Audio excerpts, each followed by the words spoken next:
welcome to this special coverage as the Kingdom is hosting the 46th Gulf Cooperation Council Summit.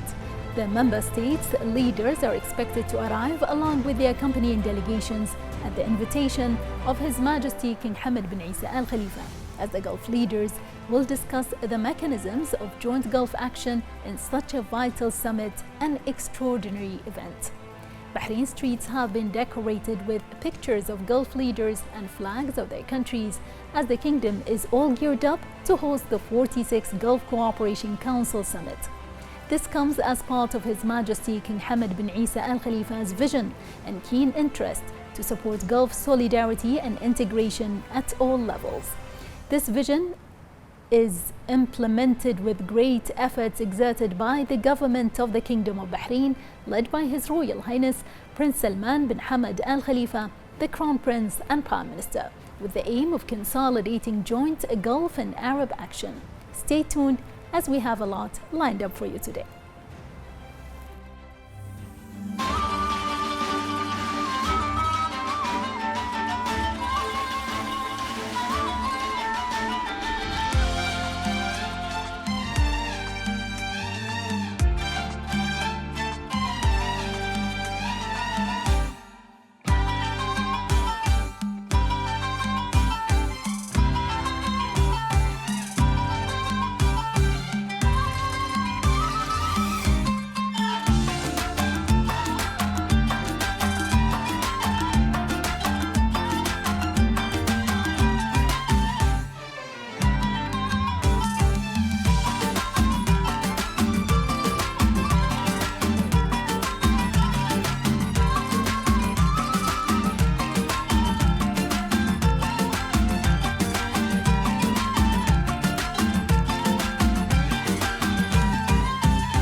And welcome back. The Sultan of the Sultanate of Oman, His Majesty Sultan Haytham bin Tariq, is arriving now to the Kingdom to lead the delegation of the Sultanate of Oman to the 46th Gulf Cooperation Council Summit that is currently being held in the Kingdom of Bahrain.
Sultan of the Sultanate of Oman, His Majesty Sultan Haytham bin Tariq, is arriving now to the kingdom to lead the Sultanate of Oman's delegation to the 46th Gulf Cooperation Council Summit that is currently being held in the Kingdom of Bahrain.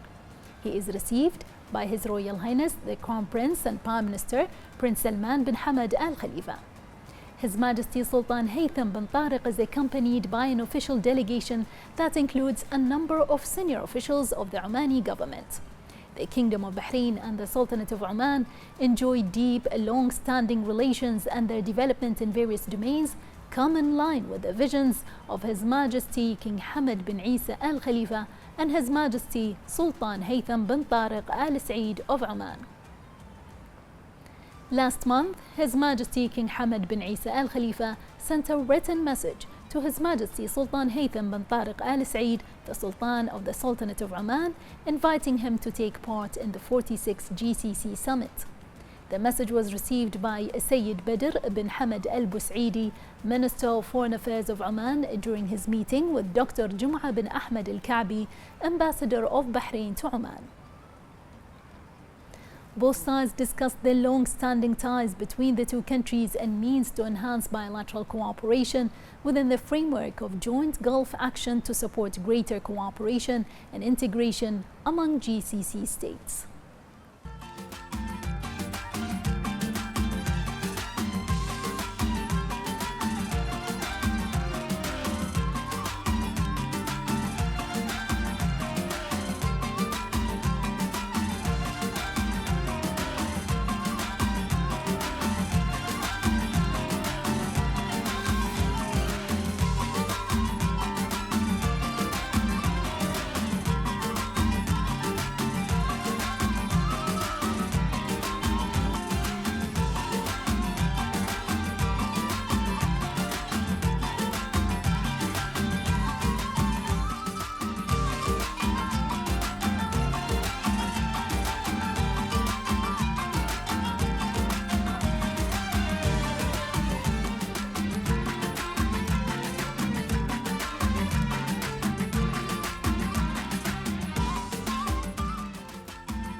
Coverage continues, marking Bahrain's hosting of the 46th GCC summit.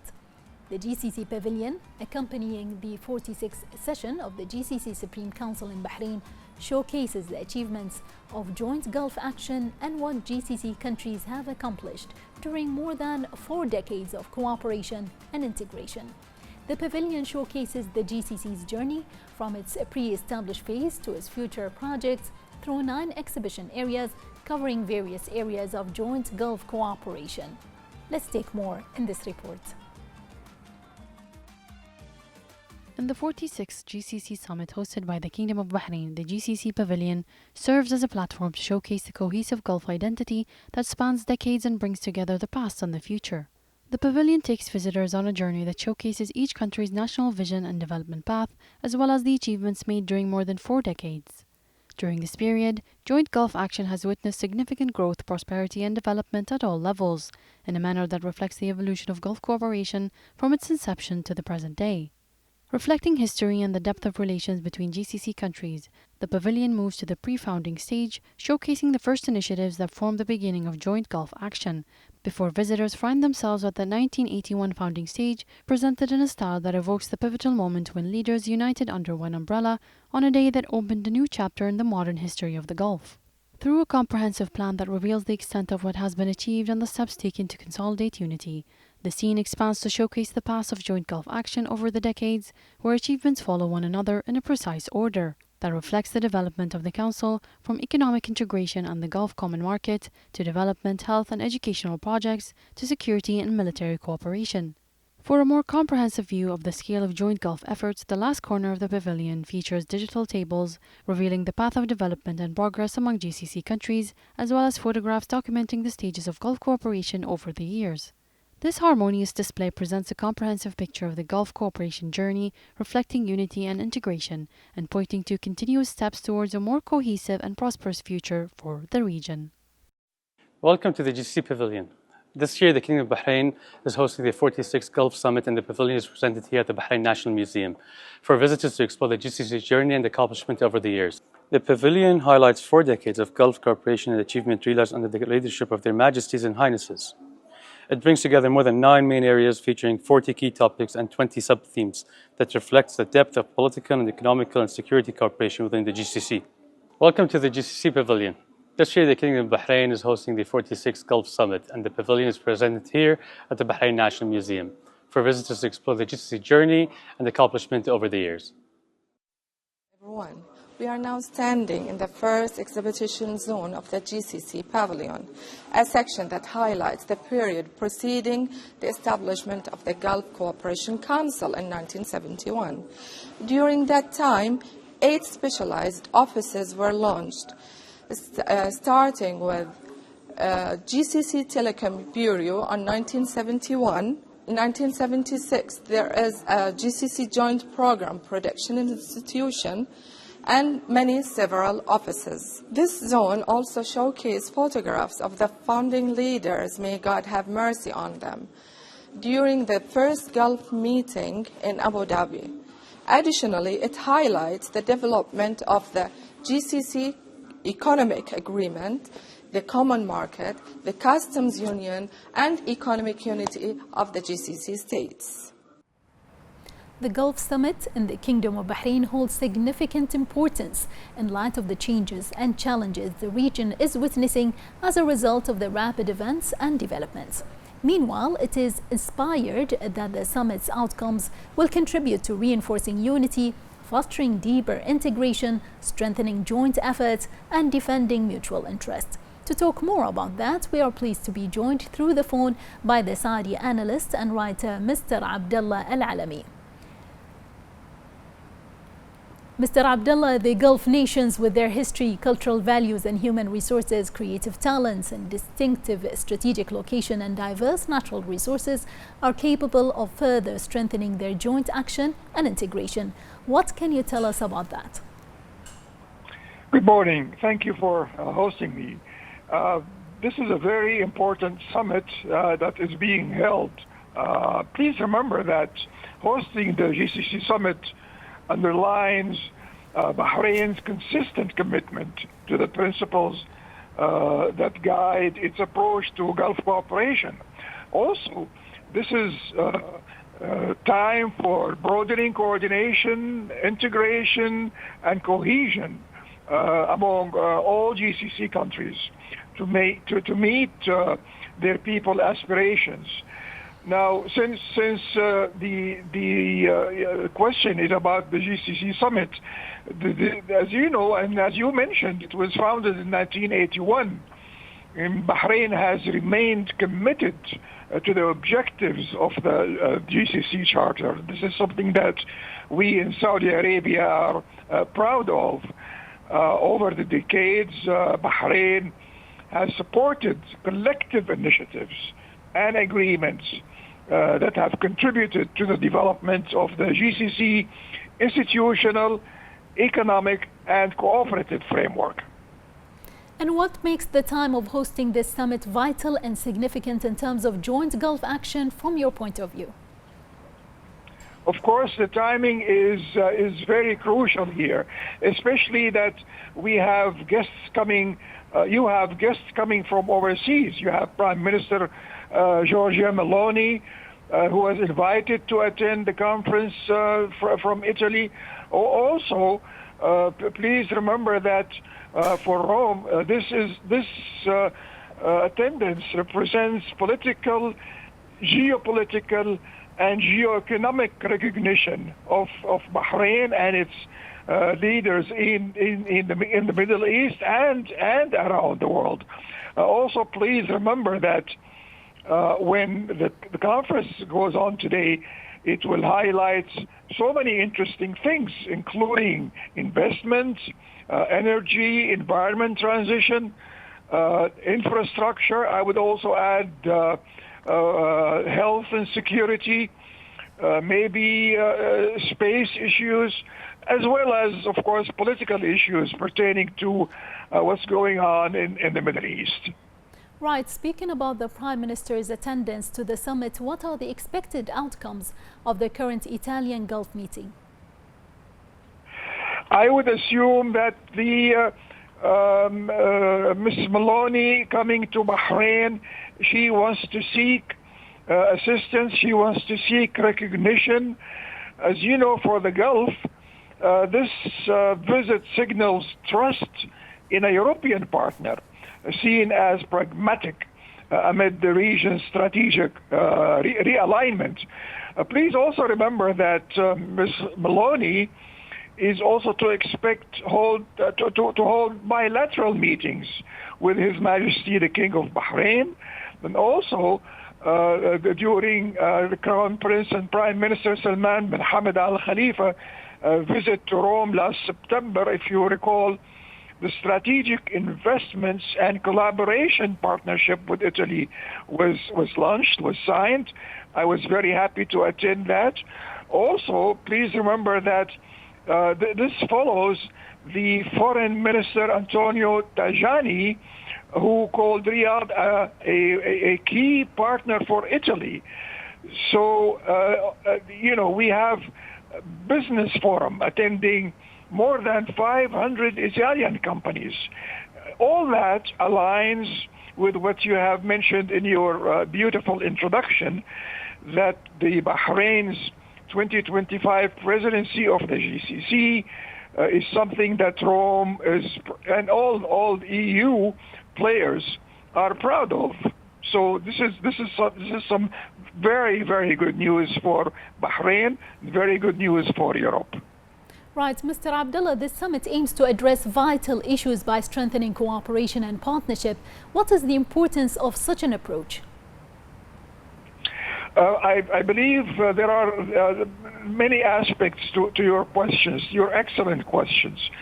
Please remember that there are various issues, for instance, the World Summit for Social Development, where delegates from all regions reaffirmed that true progress must place people at the center. And this is probably where Bahrain fits in, where Bahrain place its people in the center of attention of His Majesty the King.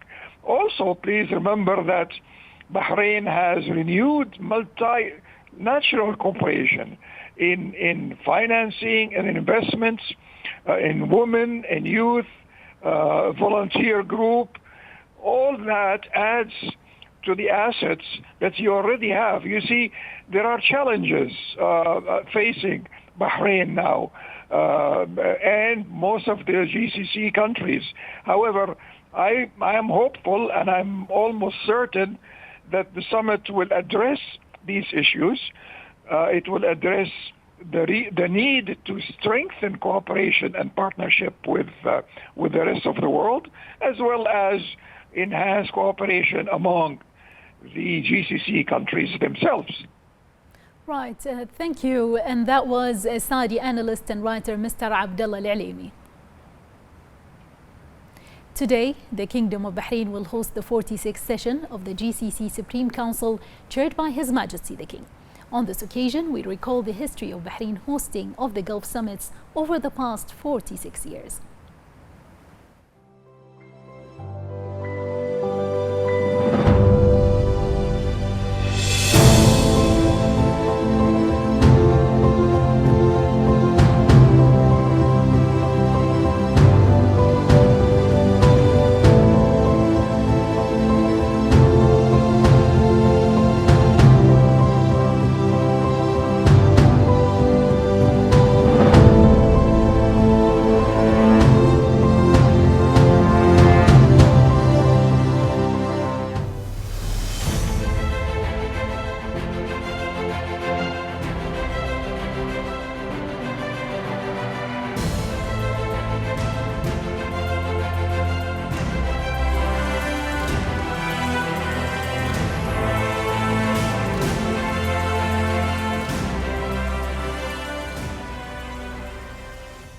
and welcome back.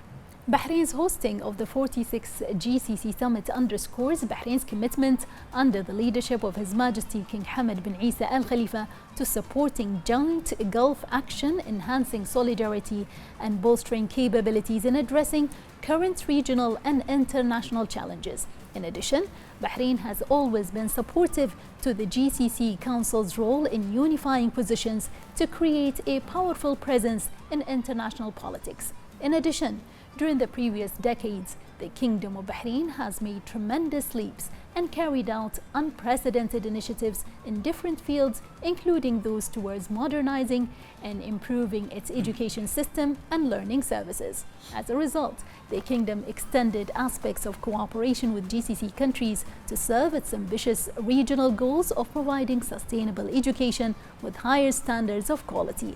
And to talk more about that, we are pleased to be joined here at the studio by the founding president of Ahliya University, Professor Abdullah Al-Hawad. Welcome, Professor Abdullah. أهلا وسهلا بكم.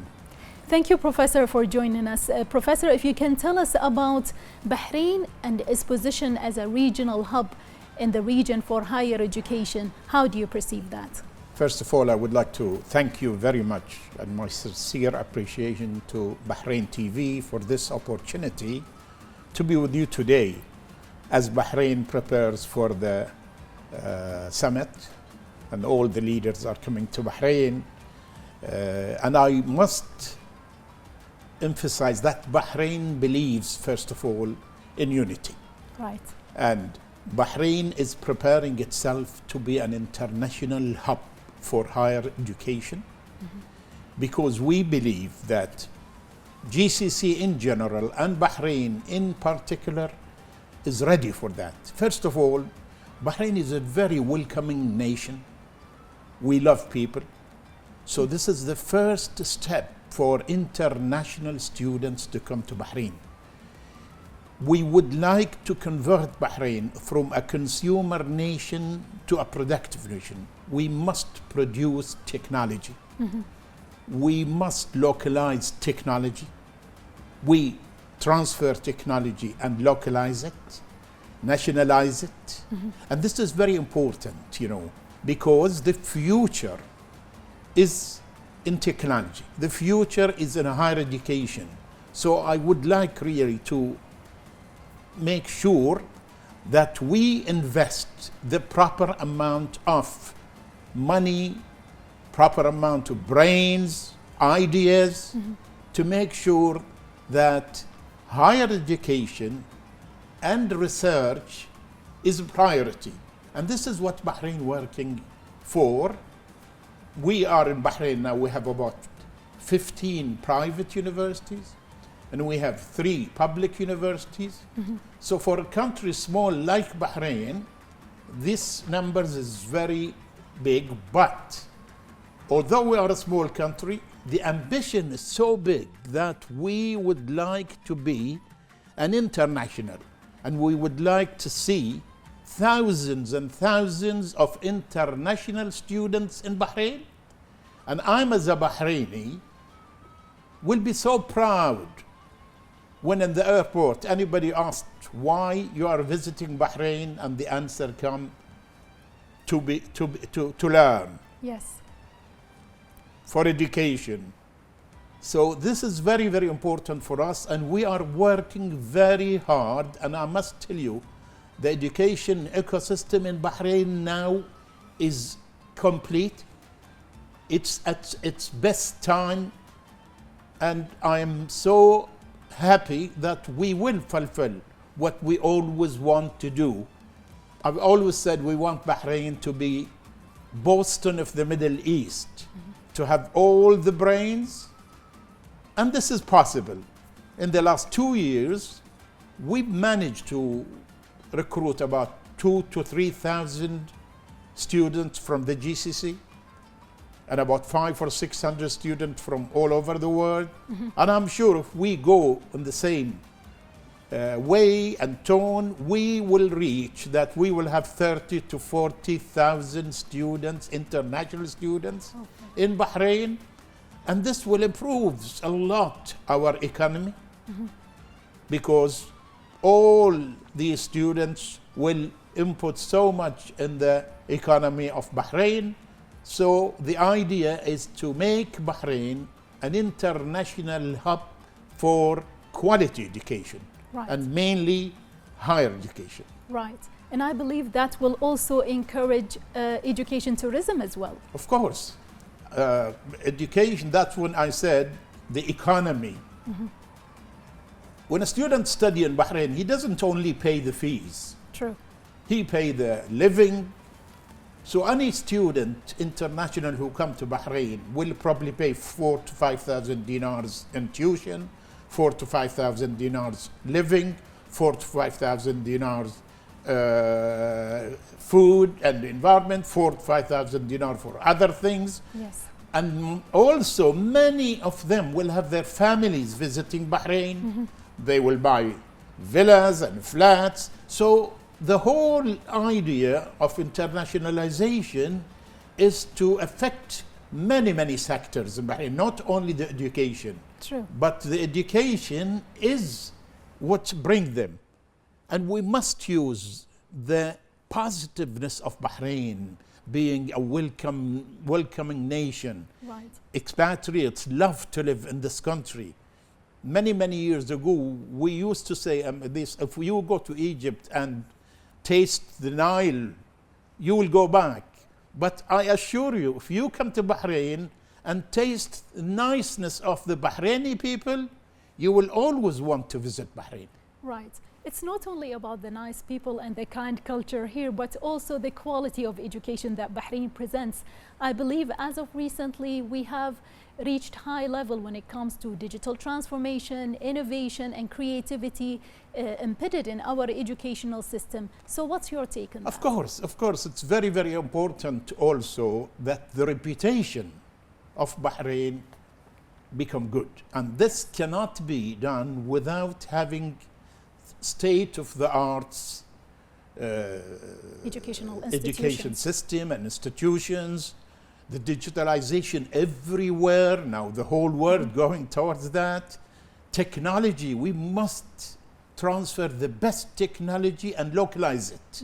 And I always insist in localization of technology, nationalization of technology, even individualization of technology. These are important.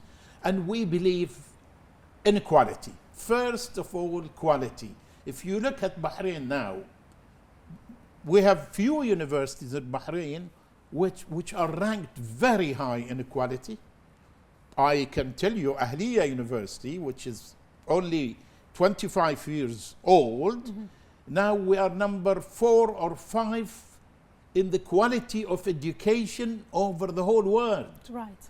And I'm saying that according to the Times Higher Education Evaluation of 2025. Right. We are very high in the quality of education, and we are very high in ranking also. Right. About a week ago, the Times Higher Education ranked the Arab University, and among 252 universities in the Arab world, Ahliya is number 12. Yes. And I'm very proud that other universities are doing well. The National University of Bahrain is improving a lot and doing very well, and they are now ranked worldwide. Right. And this is because the education system, it reached a very, very good standard, and I really hope it goes the same way. The friendship now and the collaboration and cooperation between the Higher Education Council and the universities and institutes and the quality assurance, it's all going in the proper way, and reputation of Bahrain is back.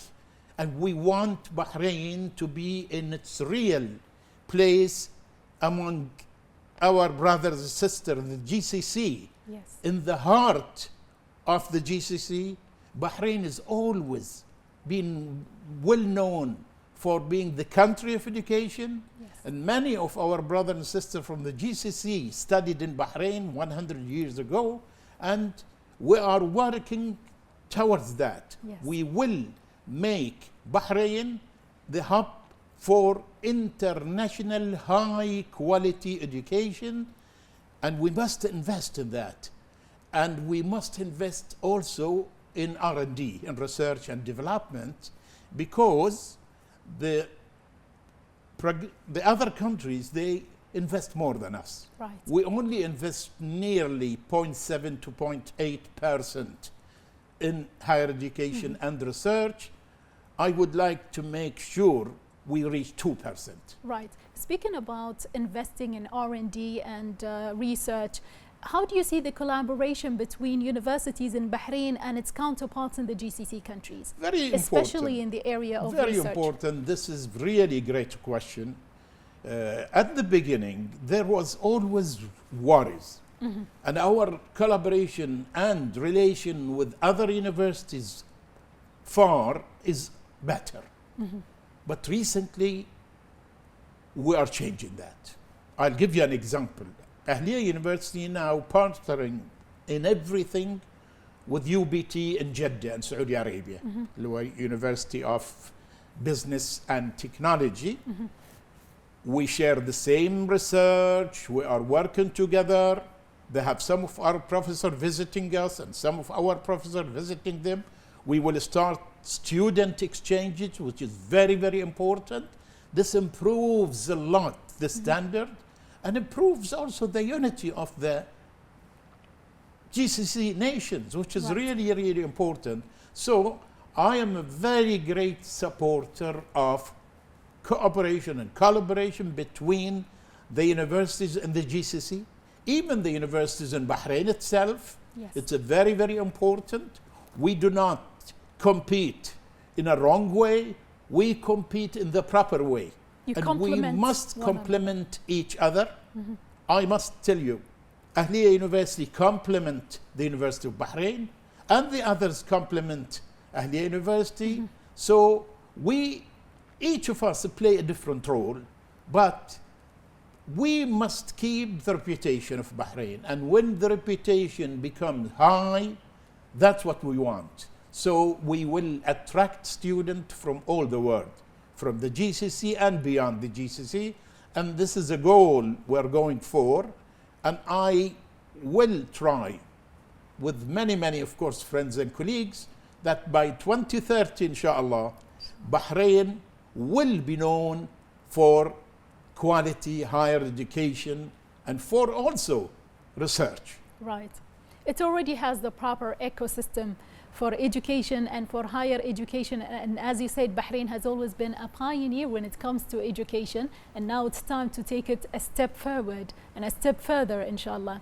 Speaking about education and its impact on economic development of the country, tell us how does it reflect higher education on economic development and the empowerment of women? This is a great question, really. I always, and I want everybody to hear it, we can make Bahrain economy very strong by relying a great part of it on internationalization of students. And I always bring this story when I visited countries like Australia, New Zealand, and even the UK and the United States of America. The percentage of income from international students to the economy. So Bahrain, we want to translate Bahrain from a consumer nation to a productive nation. And this will rely on the number of international students coming and how much we're going to put in the economy. And this is really important. And when it comes to the other, the empowering of women, of course, Bahrain believes in empowering women.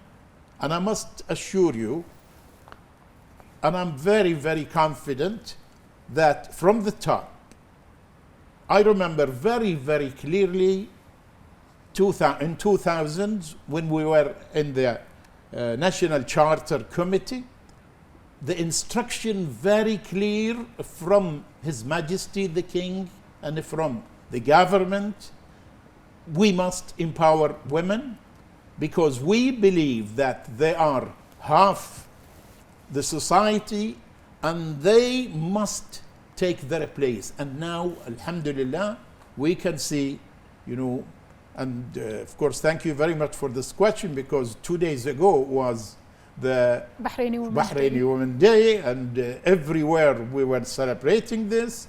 And most importantly, the men are happy to see that. It's not only the women. Yes. And this is really the sign of a very advanced and a great nation. Right. Speaking about hosting the GCC summit here in Bahrain, actually the Prime Minister of Italy is attending the summit, Her Excellency Giorgia Meloni. And how do you see then the cooperation between Bahrain and Italy when it comes to education? Of course, this is very important that we must work with international partners. And I can see this visit really will improve the relation between Bahrain and Italy. And one important thing, to collaborate with the universities in Italy, mainly in technology, mainly in engineering.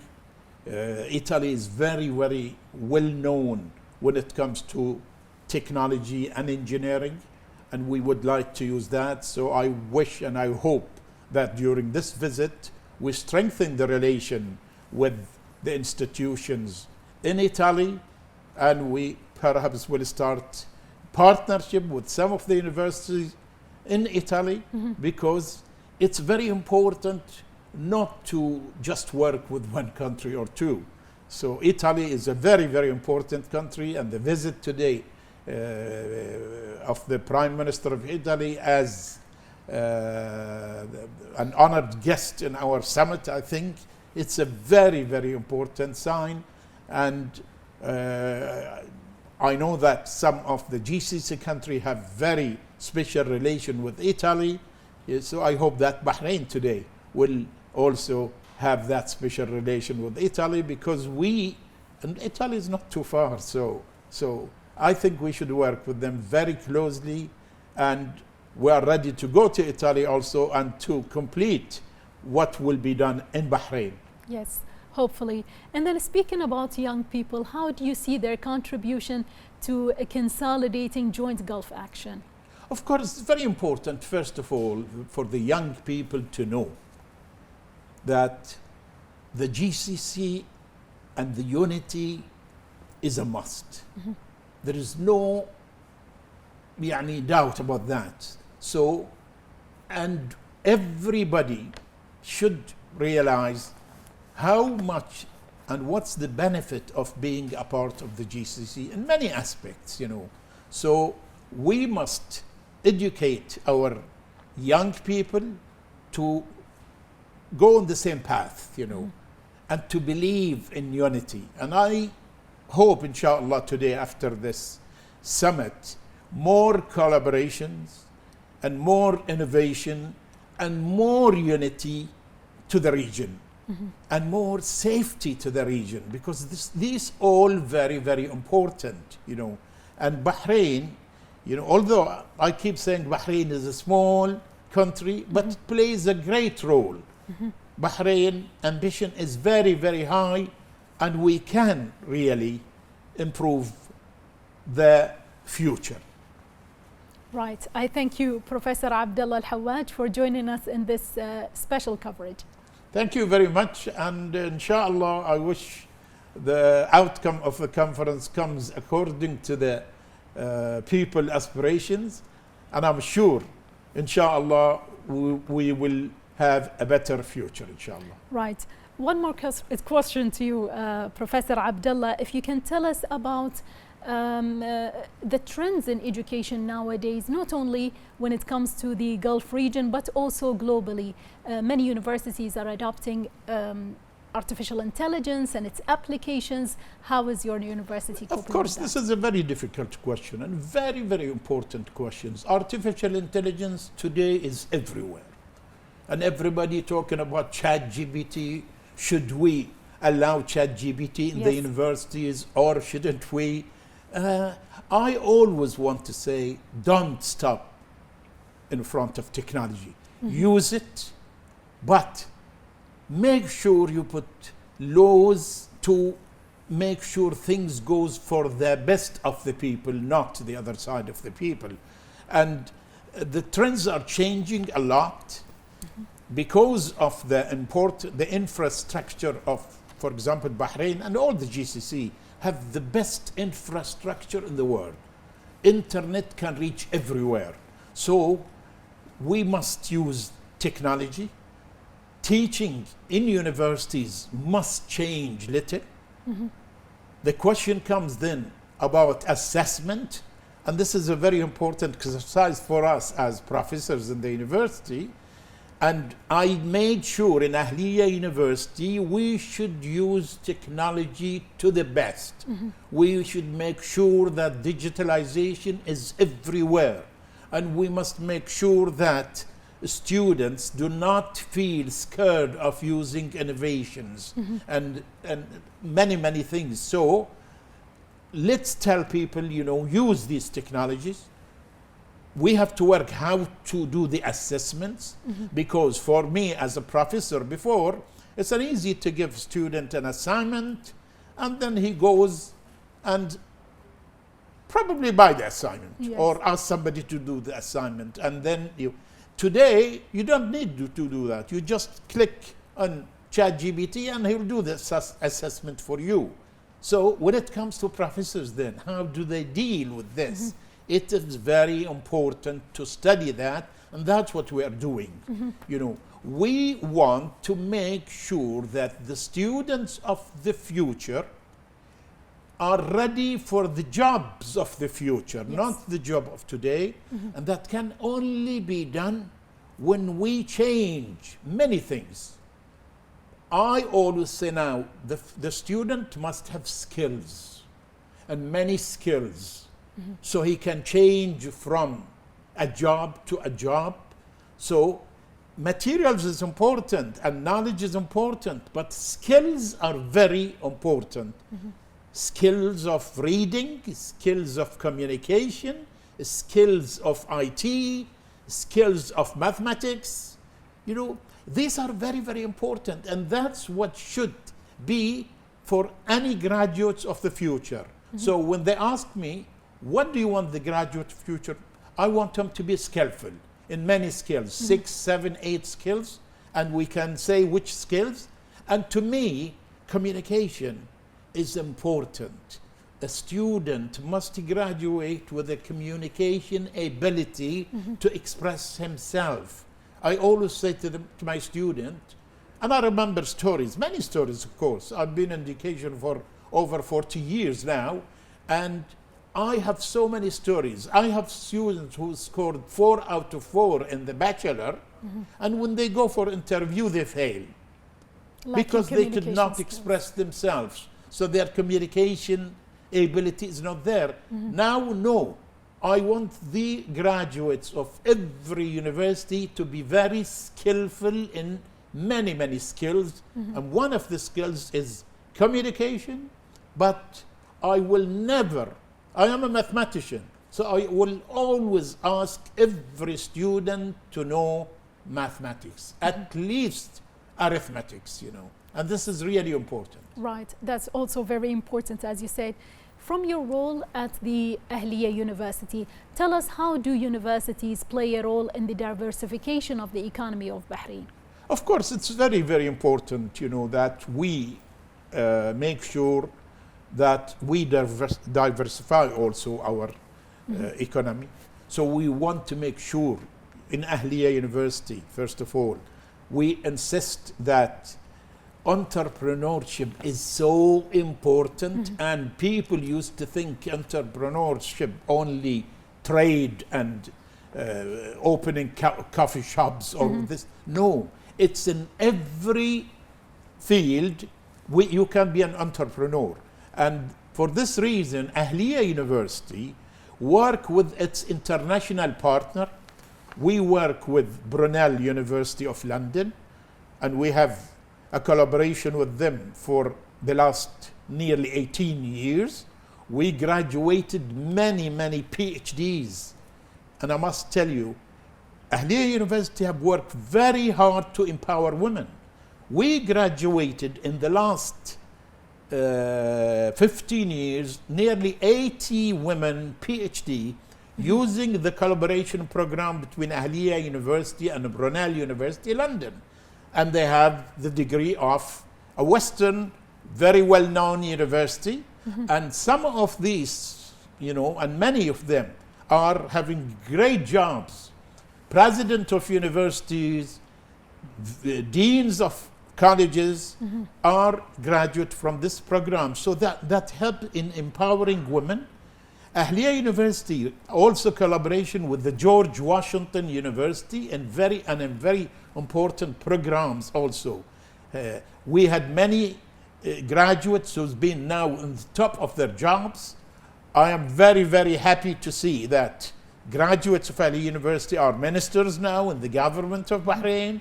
We have CEOs in many companies. And that's what we were aiming for when we thought of establishing private universities, because I believed from the beginning, that it's very important for the government to support us. But the government cannot do everything. A lot of the money and a lot of the brains and a lot of the ideas all in the private sector. So let's use them and use every opportunity for the future development. And that's what's going to happen. People used to think of, is it privatization or is I'm saying no, it's not a matter of privatization or public. It's the matter of using all resources to make sure we are better tomorrow. Yes. And why do we study and go to schools? It's to be better, And that's the reason why I feel we must use every opportunity and every resources in the whole places to development. And before we end, I want to again repeat, investing in higher education is the most important we can do, and investing in R&D is the future, and we can be a part of the nation producing technology rather than just consumers of technology. So my call really to transfer technology from the best countries in the world, localize it, indigenize it also, and work with it. Right. We will fulfill what we want to fulfill it. And this beautiful country, a very safe country, we should keep it, and we should work very, very hard to make it really heaven.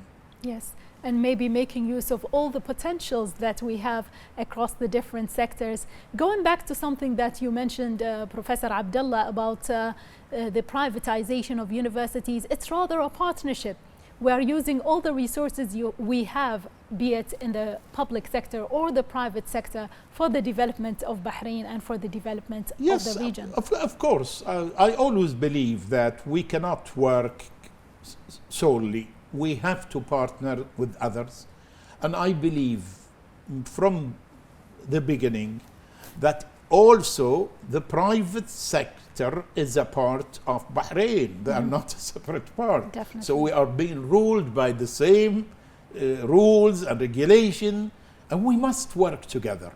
And I believe that we collaborate together, and that's why I keep insisting Ahliya University do not compete with the University of Bahrain. It complements the University of Bahrain, and I will be happy to say that the University of Bahrain is the standard university which we should really try to be a part of them. And that's the reason why I don't believe in the competing in the other way, of trying to get more students or no. We must compete in the proper way for quality only, or we must work together.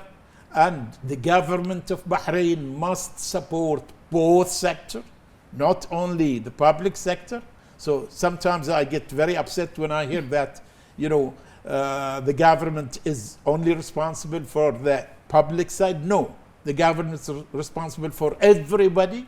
And we must work, all of us, for one goal: a better future, a better Bahrain, and a more stable Bahrain. And alhamdulillah, we are fulfilling this for the last 20 years since Bahrain became a constitutional monarchy. We saw so much advances in many fronts.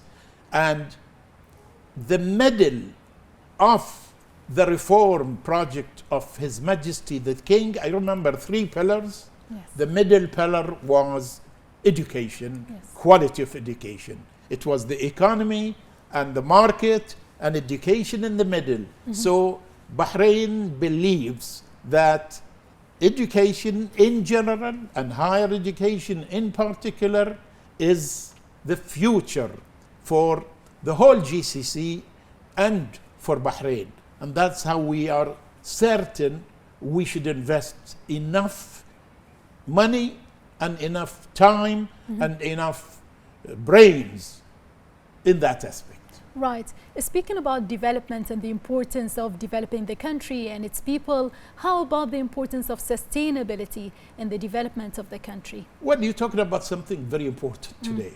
Sustainability is everything now. Everybody talking Yes. about sustainability, because it is really, you do not want to do something and tomorrow it goes. Yes. So the sustainability is so important. And that's the reason, I mean, Ahliya University only 6 months ago started a master degree in sustainability. I think sustainability is a goal. And the United Nations have put 17 goals for sustainability. And every institution in the world and every company and every government must try to fulfill the 17 goals by 2030. And alhamdulillah, many firms in Bahrain, and one of them Ahliya University, we are now even listed. When you go to the United Nations portfolio of something, you will find Bahrain flag, and you find Ahliya University as one of them who fulfilled so many of the 17 goals for sustainability. And we hope by 2030, inshallah, Bahrain will be a model, and Bahrain will be really some country where people say, do like Bahrain in fulfilling these goals of sustainability.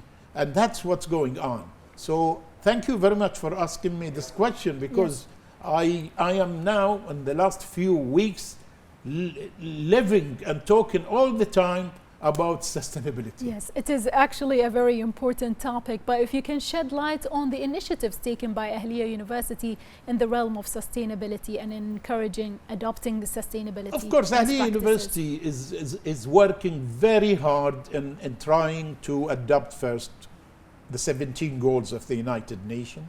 We want to make sure that a lot of things like equal opportunities, for example, we in Ahliya University, every year we have a conference called Equal Opportunity. And many of the goals of the conference talking about sustainability. And this conference has been going for, I think, now the 10th edition coming. And with partners like Brunel University of London and University of Business and Technology in Jeddah. They are all partners with us in this conference. And of course in Bahrain, the Women Council and many firms are. And we are trying to make sure in every course, even in the university, and in every project in the university, sustainability is a part of it. So it's not an easy job, but it's a task. And we're working forward to make sure it is done, because everything we do must be sustainable if possible, and we're trying to do that. Yes, we spoke about the development of education and higher education in Bahrain, but how do you envision the development of higher education in the GCC countries and the region within the next 10 years? Well, it's a great story. In the last 5 or 6 or 7 years, there's a great improvement of higher education in the whole GCC. And I must say, Bahrain is one of them, but Saudi Arabia, our neighbors, are doing very well. In the last ranking of universities, the Arab universities, the top 10, I think 6 or 7 from Saudi Arabia. King Abdullah University for Science and Technology is number 1. King Fahd University is number 2. Alhamdulillah, we are number 12, Ahliya University, which is really good. So the whole GCC now investing more in higher education and more in technology. And that's the reason why I want to see all of us to spend at least 2% of our GDP in higher education and research. Yes. So you're saying Saudi Arabia is doing so very well. Should we learn from the experiences of Saudi Arabia, or is it the other way around? We are working together, every one of us learning from the other. And as I told you, in Ahliya University, in the last 6 months maybe, we recruited many Saudi students, many of them doing a very high degrees, PhDs and master degrees, because Saudi Arabia is a very huge country, and still the Saudis want to study, and a part of the study is to travel, to be abroad, to learn more. And that's the reason why I'm talking about exchanges. But when it comes to advances, Saudi Arabia in the last 6 or 7 years has been advanced in many, many aspects. As a Bahraini, I love to hear that, because Saudi Arabia is my backbone. You know, sure. We always are happy. But sometimes I get jealous also. And I said, oh, we want to do the same. You know, healthy jealousy. It's a very healthy, and we working together to make sure that the GCC in general do the best possible, and alhamdulillah they are doing very well, with the very minor exceptions here and there. Sometimes, you know, you cannot be always perfect, so we go and get sometimes angry with some decision and say, why you don't do that? For example, in higher education now, I believe that all the GCC must recognize the degrees of all the universities which being recognized by their local authorities. This is not happening everywhere.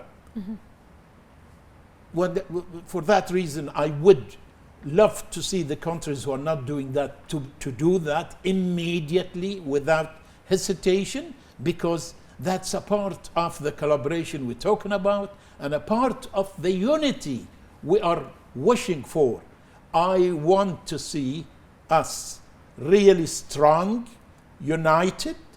I want to be able to travel to any side of the world in the future, inshallah, without even the CPR. Now we travel with the identity, but even with that identity, I hope we will do without it among the GCC, because we must really, as nationals, feel the benefit of being a part of the GCC. Yes. If we don't feel it personally, maybe we don't really be so much connected to it. So I want to feel it personally.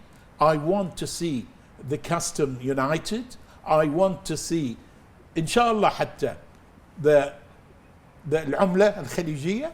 I want to see all that. This is my hope, and I hope to be really seeing that in practice rather than just in theory. So we are going towards a better future, and we will also, as GCC members, will compete also in being better in quality, but again,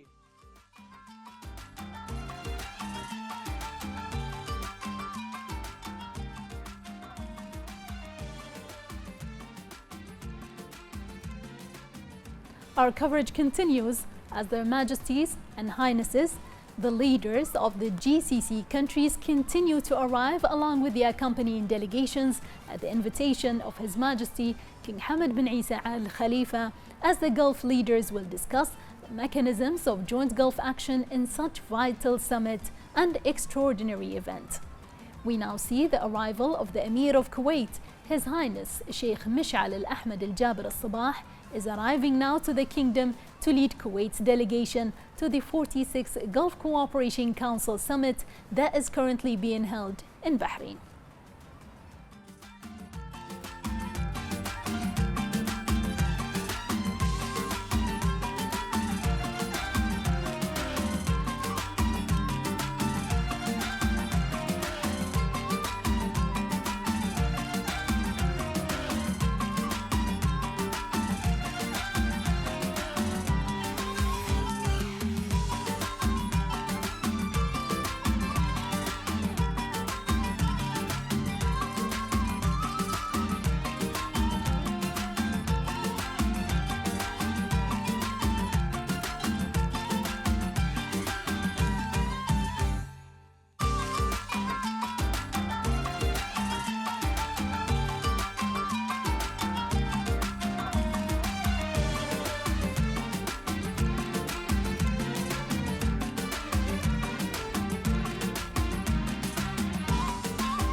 The arrival of the Emir of Kuwait, His Highness Sheikh Mish'al Al Ahmed Al Jaber Al Sabah, is arriving now to the kingdom to lead Kuwait's delegation to the 46th Gulf Cooperation Council Summit that is currently being held in Bahrain. The Emir of Kuwait, His Highness Sheikh Mish'al Al Ahmed Al Jaber Al Sabah, is received by His Royal Highness the Crown Prince and Prime Minister Prince Salman bin Hamad Al Khalifa. The Emir of Kuwait, His Highness Sheikh Mish'al Al Ahmed Al Jaber Al Sabah, is accompanied by an official delegation that includes a number of senior officials and members of the Kuwaiti government. The solid ties and partnership between the two countries demonstrated the keenness and support of His Majesty King Hamad bin Isa Al Khalifa and His Highness the Emir Sheikh Mish'al on continuing to expand the scope of these relations to fulfill common aspirations and objectives.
And our coverage of the 46th GCC Summit continues, and we continue our discussion with our guest here today. the founding president of Ahliya University, Professor Abdullah Al-Hawaj.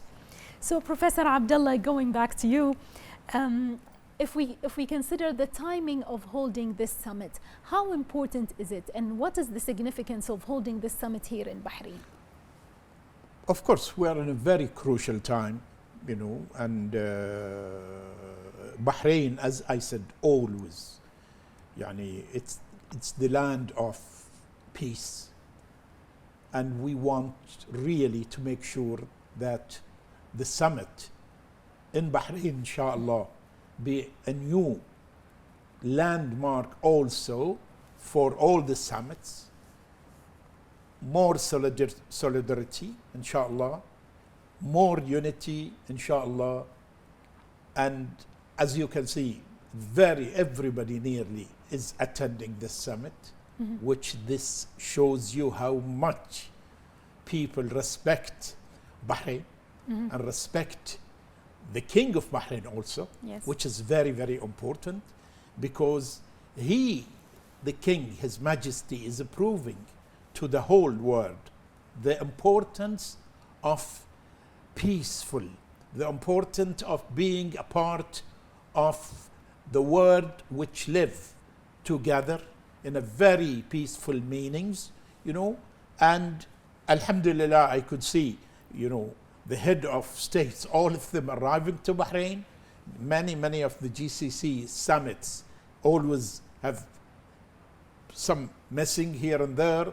In Bahrain today, all the heads of states are in Bahrain, and the timing is so important, very vital, especially what's going on all around us, whether in Gaza and Palestine, or in Syria, or Libya, or Yemen. Yes. We want in the GCC to prove to the whole world that working together and unity and love, very important. We love each other also. We should also tell people, not keep it away, that we love you and we love to be with you, and we feel so happy when successes comes everywhere. So this this time is very crucial and important, and I am sure, inshallah, with the wisdom of His Majesty the King of Bahrain, the output or the outcomes of this summit will be really fulfilling the aspirations of the nations of the whole GCC. So I see it very, very important, and I see that inshallah it will come with a great outcomes, and people will remember it for the next 1 decade at least, that success was the output of this very, very important summit. Right. Actually, you touched base on the importance of this summit and on the topics on its agenda, including addressing the regional challenges, but also part of the agenda of this summit is the educational pillar. So the summit will also discuss educational and development aspects for the Gulf, the GCC countries. Yes. I remember last year I was in this program, for the summit also, but wasn't in Bahrain. And I said, and I request that in every summit, there must be education. Yes. They must talk about education, because, as I said, the future is a better education. The future is a better research. For this reason, yes, one part of their agenda talking about education and integration of many aspects of education, and talking about the whole education ecosystem in the whole GCC also. Schools, universities, students, our relation with industry is very, very important. So yes, education is going to be a very important part of the summit, and I hope that we see great outcomes from the summit, and again, we cannot do any reforms, and we cannot do any without having education at the heart of it. Right. Now, speaking again about the summit and the aspirations of the people, we're all looking forward for the outcomes of the summit, and hopefully it will match the aspirations of the GCC leaders and the GCC people. Going back also to how important this summit and how it matches the aspiration of the people. Actually, Bahrain has hosted 7 summits, 7 GCC summits before this one, so this is the 8th one. All of them have been successful. All of them came out with very positive outcomes that match the aspirations of the people of the region at the time when these summits were held.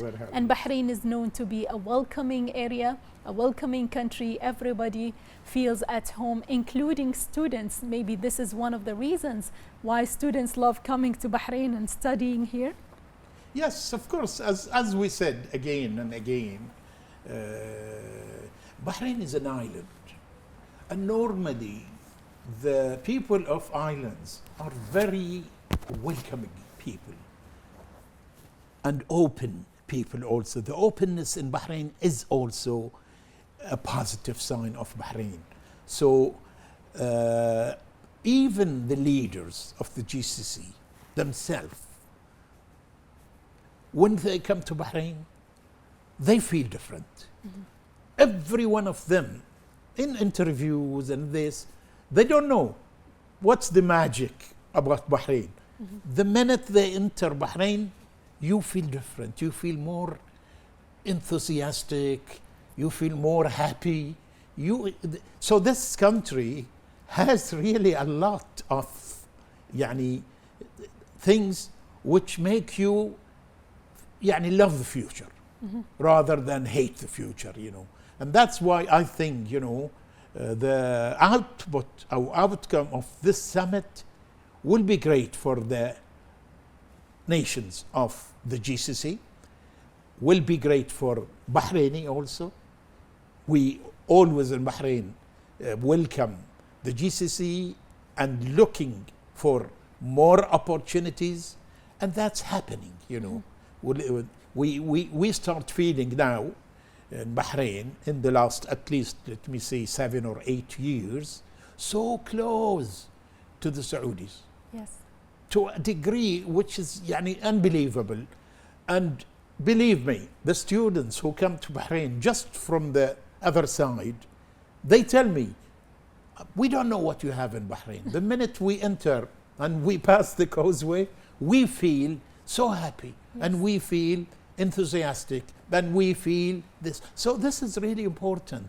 The leaders themselves have the same feeling also to Bahrain, and that's why I think success is the end of the summit, and we are waiting, of course, to hear all the output and outcomes. But I am very, very optimistic that it will be a very, very successful summit, and we will have a lot of decisions which will be for the benefit of the GCC nations. Right. Speaking about people and students coming to Bahrain and feeling at home, it reminds me how people feel at home when they come to Bahrain. It's because we are all very similar. And the way we handle things in our cultures are very similar. Our languages, what we believe in, is more or less the same, and that makes them coming here to Bahrain, they feel more or less like they're at home. Yes, it doesn't feel like they're in another country. Certainly, many of them, they tell me, well, we don't feel different at all, but we do feel one thing: we're more happy. Yes. And this is important. Happiness is the beginning of future advances and future everything. So I remember when we started Ahliya School about 15 years ago, we brought an expert to tell us what should we concentrate on. And he said, happy school. So I want to say this message: happy country. So we want everybody to work for Bahrain and GCC in general to be happy countries where people love to stay in it, people love to visit it, and this is what we are looking for. And this is, I think, what His Majesty the King also, with his the Center for Peace and Human, the Center for Peace, is looking for يعني a peaceful nation who loves everybody and everybody loves us. And this is really important. And that's why I always want to use the word love. Let's love each other. Let the other also feel the same. We do not want to hide our feelings, you know. And this is Bahrain. So Bahrain يعني is a country of very also يعني you can, the feelings of people are very clear that they are welcoming people, they are open people, and I think that this is really important, and this is the basic for يعني improvement. Right. Professor, I saw that at Ahliya University and other universities in Bahrain, you also celebrate GCC countries' national days. For instance, Saudi National Day, UAE National Day, you mark it, and the turnout is very huge. We certainly would like all our students to feel at home. So I remember, 3 months ago, or 2 months ago, is that we celebrated the Saudi National Day, and in a big way, you know. Yes. And we are next week going to celebrate in the Ahliya University the Bahrain National Day. Yes. And so for us, you know, I want to to make sure we're a nation of happiness. We celebrate everything. We enjoy everything together. That's the idea. And that's why I said happy countries, because being happy is the way of creativity, innovation. If I am busy with other things, I cannot innovate or I cannot create, you know. But when I am happy, I will, you know. And that's the reason why in Ahliya University and many of the other universities in Bahrain, they do celebrate National Day for different GCCs. Yes. Right. Speaking about making people happy and making the young people happy, at Ahliya University you embrace a large turnout of young people, but how do you encourage them to pursue entrepreneurship, for instance? Well, you come to another very, very, very important topic, of course. Entrepreneurship is a must. Many years ago, people go to the quality university by only checking how many of their graduates have been employed. Now, no. How many of their graduates created jobs? Right. How many of their graduates are entrepreneurs, and in many fields? So entrepreneurship is really important. We established a Center for Entrepreneurship in Ahliya University, and we won so many prizes worldwide in that aspect. You know, I remember 3 years ago, our student went to Italy, and because the Prime Minister of Italy now in Bahrain, I remember that, and we were celebrating the success of the entrepreneurship team in Ahliya University. It was in Italy, it was done, you know, and the same team went and joined His Majesty the King when he was visiting the UK, I remember. So entrepreneurship is really one of the important topic, and we work very hard in making sure we can produce many entrepreneurs and many startups. This is very important, you know. Thank you very much for remembering this very, very important when it comes to education. Today, entrepreneurship is so important. Right. How about where do you gauge yourself in achieving the Sustainable Development Goals of the United Nations at Ahliya University? We have many agencies which rank according to the 17 goals. And I said to you, for example, Ahliya University, we're ranked very high. We are ranked 101 to 200 among the world. Among thousands and thousands of institutions, you know, and fulfilling these goals, you know. So there is agencies who measure and rank you. And that's the reason why I said when it comes to SDG 4, which is quality of education, Ahliya University is number 4 or 5 in the world, which is really, really important. You know, I remember many years ago, we are 100 or 200. Now we're coming to the top 10, which is really important. Yes. So Ahliya University succeeded in positioning itself in the education ecosystem in Bahrain among the top universities available in Bahrain. Yes, in Bahrain, we're doing very, very well. You know. Yes. And what is the future for Ahliya University? What are the areas that you wish to focus on in the next 10 years? Of course, we're hoping that by September next year we'll move to our new campus. We're building state-of-the-art campus in Salman City, Medina Shimaliya, and we're using the top technology in the world. And I personally, it's a dream for me to have Ahliya University as one of the top 500 universities in the world, and we're very close to that.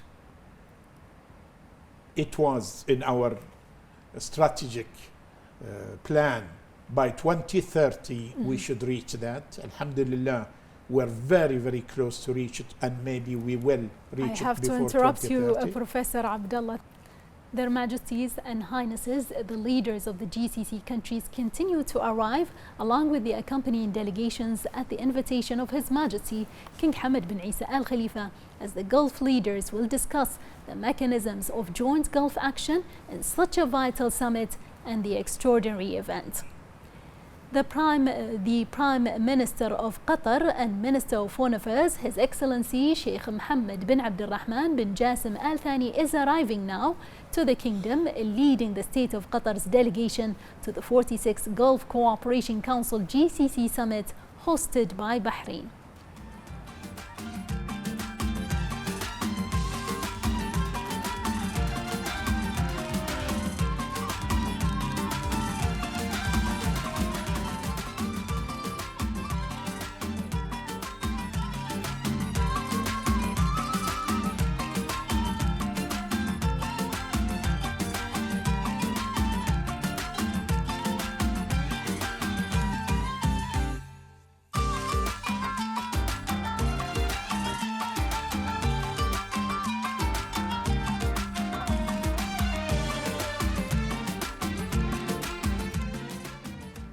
The Prime Minister of Qatar and Minister of Foreign Affairs, His Excellency Sheikh Mohammed bin Abdulrahman bin Jassim Al Thani, is arriving now to the Kingdom of Bahrain, leading the state of Qatar's delegation to the 46th Gulf Cooperation Council summit hosted by Bahrain.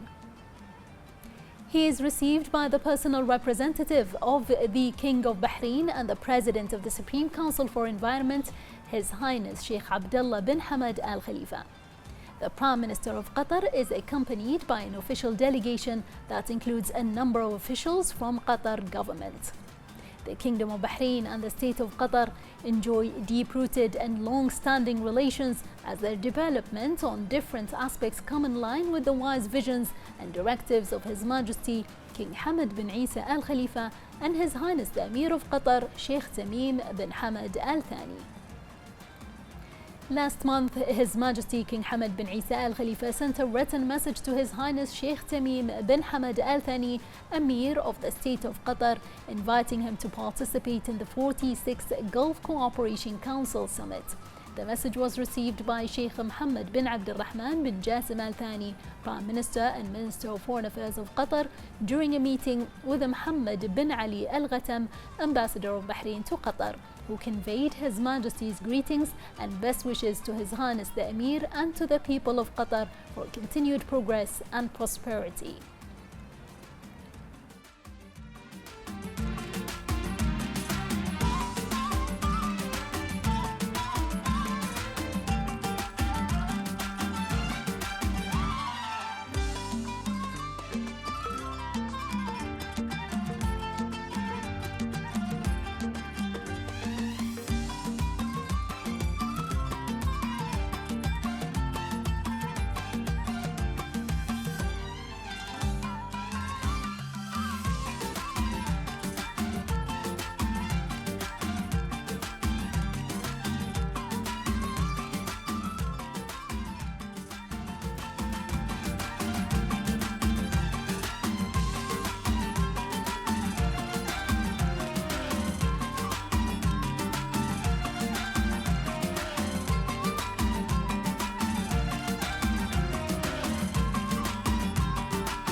Welcome back.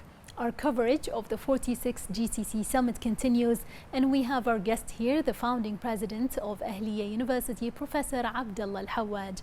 My final question to you, Professor Abdullah, you spoke about the campus of Ahliya University, the new campus hopefully coming soon, but are you going to keep your existing campus? Very difficult question. I was just curious. Most likely, maybe a small part of it will stay for the graduate students, but mainly the most number of students will be going to the new campus. It's going to be a green campus. We have already planted 5,000 trees in the campus. So a sustainable building. It's a very, very sustainable building, and as I said, it's going to be state-of-the-art campus with a lot of digital technology in it. And I'm always dreaming of that. And inshallah, we will prove to the whole world that we mean what we want to do, because it's a dream of myself and my colleagues. And I remember the late Farouk Al-Muayyad, my partner in this project from day one. We wanted to really have Ahliya University as really a brand name, and that's why even we called it Ahliya, because we want everybody to feel a part of the family of that university. And inshallah, we're going to be there. We will, of course, have many extra programs we're going to extend in the medical fields mainly, and especially the medical assistant rather than medicine. But because we feel Bahrain need a lot of technicians in hospitals, many specialists for the x-rays, many specialists for the other things, So we're going to improve that. Also, we have plans of also extending the College of Engineering to have more programs in engineering, because we feel, of course, we cannot talk about IT. We've been doing very well in IT. Our program's been accredited by the best accreditation in the world, with ABIT. Also, our business programs are doing very well.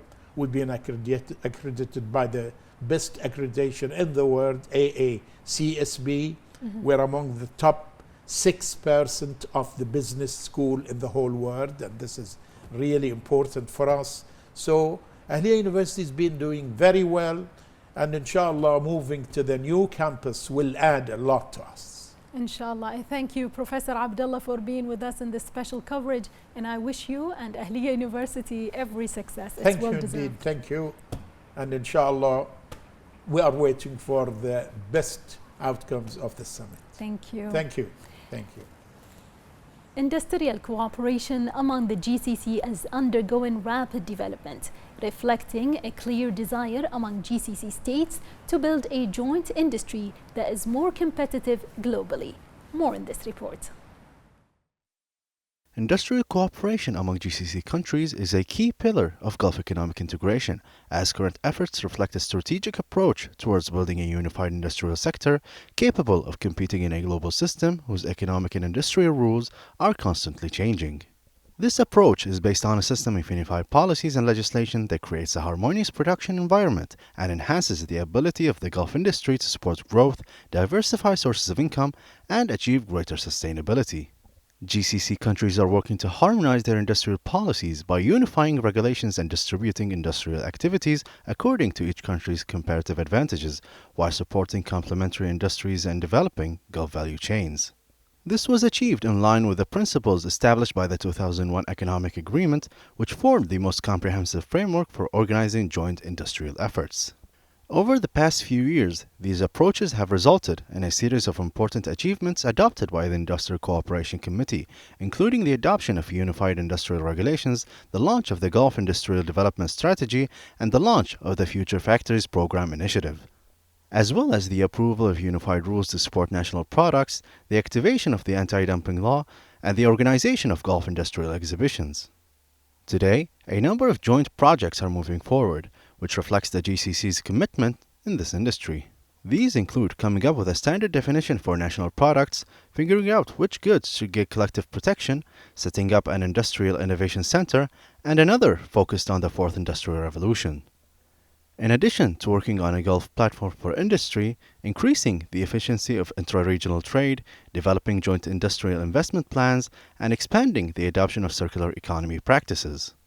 With these initiatives, the goal remains clear, which is to consolidate the position of the GCC as a rising industrial power on the global stage, and to build a Gulf industrial sector capable of keeping pace with changes and investing in opportunities within a vision that extends to 2030.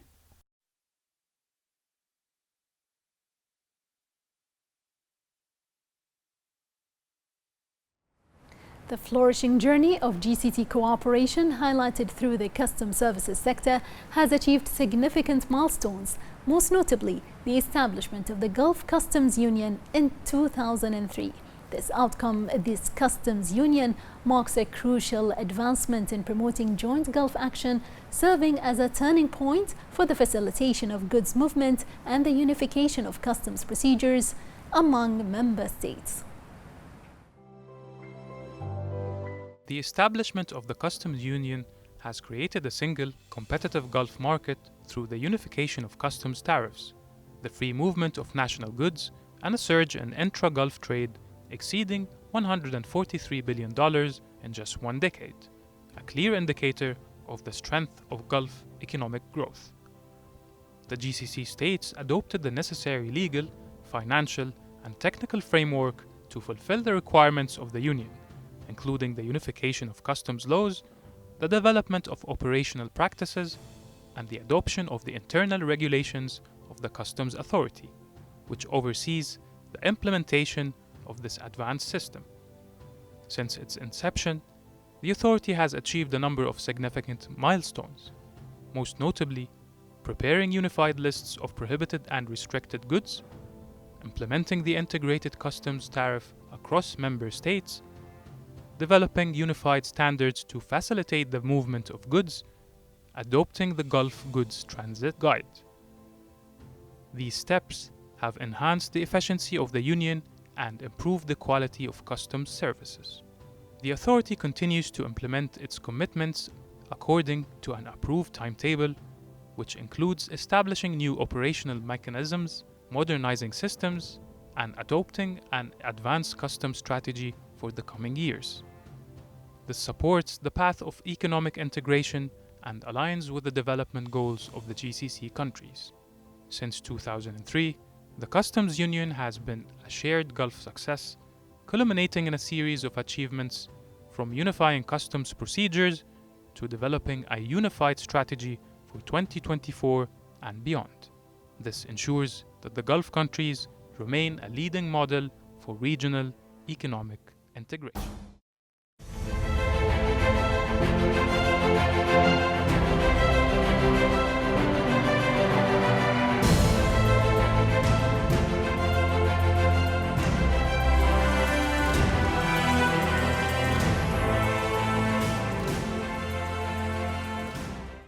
Their Majesties and Highnesses, the leaders of the GCC countries, continue to arrive along with the accompanying delegations at the invitation of His Majesty King Hamad bin Isa Al Khalifa. The Crown Prince and Prime Minister of the Kingdom of Saudi Arabia, His Royal Highness Prince Mohammed bin Salman bin Abdul Aziz Al Saud, is arriving now to the Kingdom to lead Saudi Arabia's delegation to the 46th Gulf Cooperation Council Summit that is currently being held in the Kingdom of Bahrain. He is received by His Royal Highness the Crown Prince and Prime Minister Prince Salman bin Hamad Al Khalifa.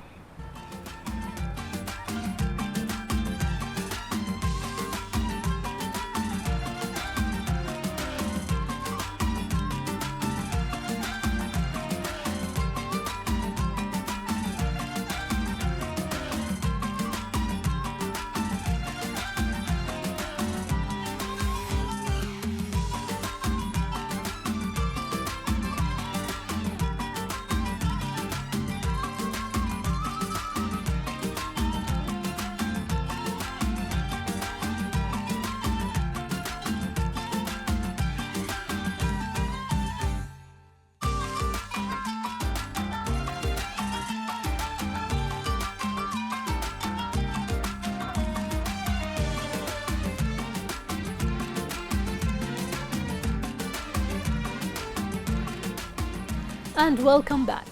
Hosting the GCC summit in the Kingdom of Bahrain is a demonstration of His Majesty King Hamad bin Isa Al Khalifa's commitment to supporting joint Arab action and strengthening it. The steadfast position of the Kingdom of Bahrain, led by His Majesty the King, and with the support and follow-up of His Royal Highness Prince Salman bin Hamad Al Khalifa, the Crown Prince and Prime Minister, underscores its diplomatic role and endeavours to maintain regional security, cooperation, and consolidate its strategic partnership with key ally countries. To talk more about that, we are pleased to be joined here at the studio by Mr. Rida Abdullah Faraj, Shura Council member and Deputy Head of the Economic and Financial Affairs Committee at the Shura Council. Dr. Rida, thank you for joining us here at the studio. Thank you very much for having me. I hope we can sort of throw some light on what GCC has sort of as a role to play, both locally within the Gulf and internationally.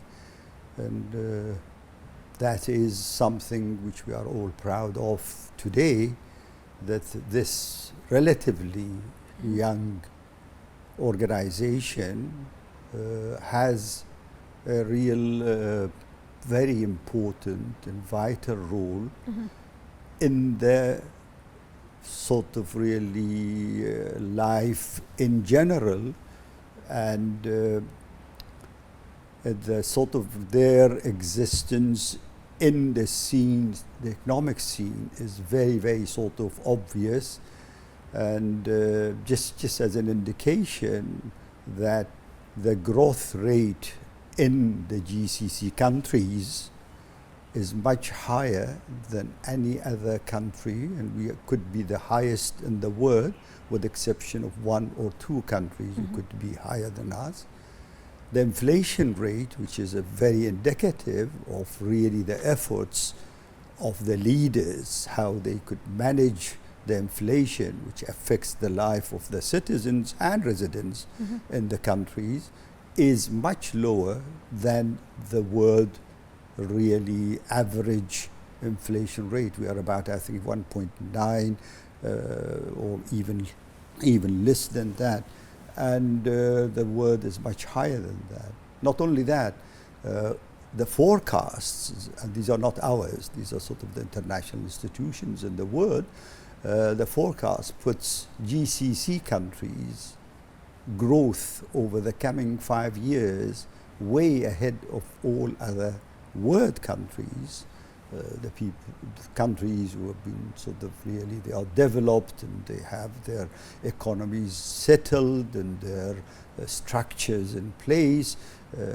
We are still young sort of economies, and we still sort of really have a lot to do, but our growth is much higher than the growth of most of the countries, and there are very few, I think one or two, who could be better than us. The growth indicates that sort of really the GCC countries, definitely the leaders who do the strategic planning, the forward thinking, putting the resources together, making sure that the resources are available for what is needed, are actively not looking for the sort of the prosperity of the nations or the people or citizens now, but is for the generations to come, by establishing really the right channels for the revenues, rather than depending purely on the oil, which we have been doing over past many years. And some of the years, some of the countries of the GCC, they could have sort of been around 90 or even more of their total revenue coming from one source. Today, if you look at the sort of really economies of the GCC, they're all diversified. They're all sort of trying sort of really to say oil is a resource, we would have it, we would use it, but however we need to diversify, go into other sort of channels of revenues generating. For example, in Bahrain, the country which we are sort of definitely more very active, but we are the smallest as an economy among the GCC countries. We have diversified. I mean, if you look at the figures 5 years ago and how dependent we were on the oil as compared to the total revenue to today, we will say about 70–80% of our income had to come from oil to finance the whole sort of really activities of the government. Now, today, we are saying is less than 50%, much less than 50%. The rest is coming from other sources, many other sources. Definitely still we have to do a lot more, and the government is having plans to do a lot more, but the period is not that long to have dependence on one source shifted to other sources which are really more sustainable. Taking oil is one of the products which is coming from under the ground and is not going to be there forever. One day it's going to sort of really finish.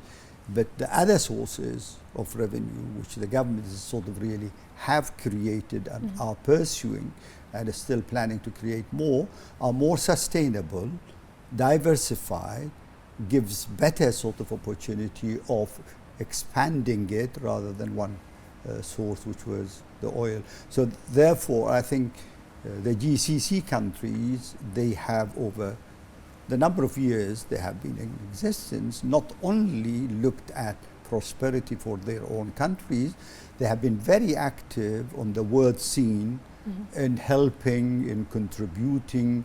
And one of the things which I would like, and I always tell people, that the GCC countries have never been selfish. They have not looked at their interest at the expense of the others, because there had been opportunities where they could have insisted on their own interest and had harmed the others, but they never did this. They always had the two sides in mind, the citizens, the residents of the GCC, as well as the people of the world in total. Say, for example, in controlling the oil supply, I mean, they watch it carefully to see that there is never a shortage of the oil in the market, and there is never oversupply of the oil in the market, because if there is oversupply, there are people who would get harmed. If it's undersupplied, also there are people who get harmed. Although if it is under, sort of really the demand is more than the supply, we could stick to that, because that pushes the prices up, and that's our benefit. But we never did this. I mean, not the GCC never did this. I think this is something which sort of really a lot of people do not see, besides sort of really helping the other nations by giving them soft loans, by giving them subsidies, by providing them with the other resources for making the life of their people much better than what it is. Yes, and I believe, reiterating on what you said, this is not a decision of one country. This is a decision of the GCC countries united in taking this role in the region. And I believe this summit, the 46th GCC summit, comes at a crucial time. As you said, the GCC always extends a hand to the neighboring countries. So how do you see the importance of this summit being hosted here in Bahrain today in light of the challenges I think in the region? An excellent question, because this is really a moment where we see a lot of things happening, and happening, some of it may haphazardly in some areas. GCC have been sort of really, I'm sorry to use the word, but maybe not the right word, but as a tranquilizer, cooling down, making sort of really a contribution which relaxes the tension and the sort of really the wrong activities, let us say, which harms people of the world as a whole. So there have been sort of really, this sort of summit has come at a very, very right moment, when the world is in need of really a wise, a more relaxed, a more sort of really, we are all in it together. We are not alone, although we may be in a better position financially and economically, but we do not take that and ignore you and say, no, we are all together in it. So the role of GCC is sort of so important that a lot of countries depend on what GCC is going to offer, is what is the next move from the GCC, not only on the political scenes or the unrest which is seen in parts of the world, but even economically. I mean, there are sort of really disasters or catastrophes all over the world recently.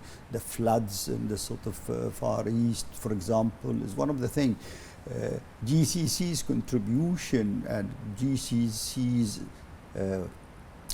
availability and willingness to be the first or among the first to go and help is looked at as being one of the sort of really issues which relaxes the tension, helps people who are in distress, and guides people into what they could do in the future for themselves. I think it has come at a moment which we all, not for ourselves, we also need, as a GCC countries all together, to look at what is next. We have done a lot, but there are a lot more to be done.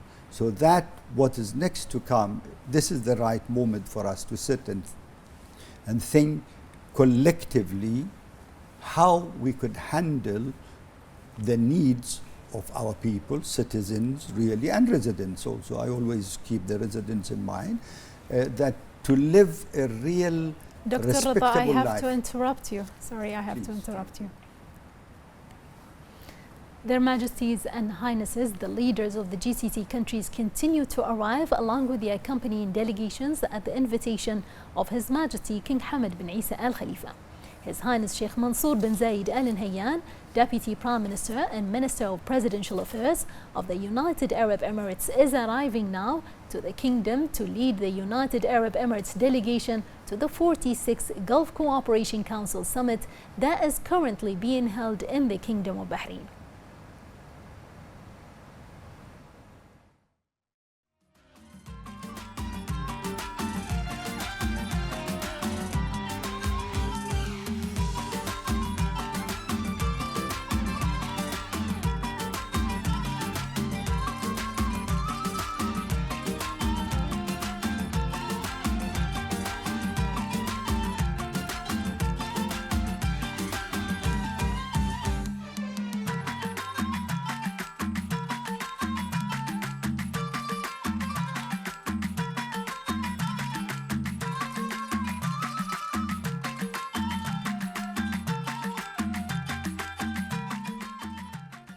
His Highness Sheikh Mansour bin Zayed Al Nahyan, Deputy Prime Minister and Minister of Presidential Affairs of the United Arab Emirates, is arriving now to the Kingdom of Bahrain to lead the United Arab Emirates delegation to the 46th Gulf Cooperation Council Summit that is currently being held in the Kingdom of Bahrain. He is received by a personal representative of the King of Bahrain and the President of the Supreme Council for Environment, His Highness Sheikh Abdullah bin Hamad Al Khalifa. His Highness Sheikh Mansour bin Zayed is accompanied by an official delegation that includes a number of officials from the UAE's government. The Kingdom of Bahrain and the United Arab Emirates enjoy long-standing relations strengthened further thanks to the directives of His Majesty King Hamad bin Isa Al Khalifa and His Highness Sheikh Mohammed bin Zayed, UAE President. The two countries' ties are based on deep-rooted fundamentals and visions, which is evident in the distinguished relations between their leaderships throughout history, in addition to their close cooperation within the Gulf Cooperation Council, as well as at the Arab and Islamic levels.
Welcome back.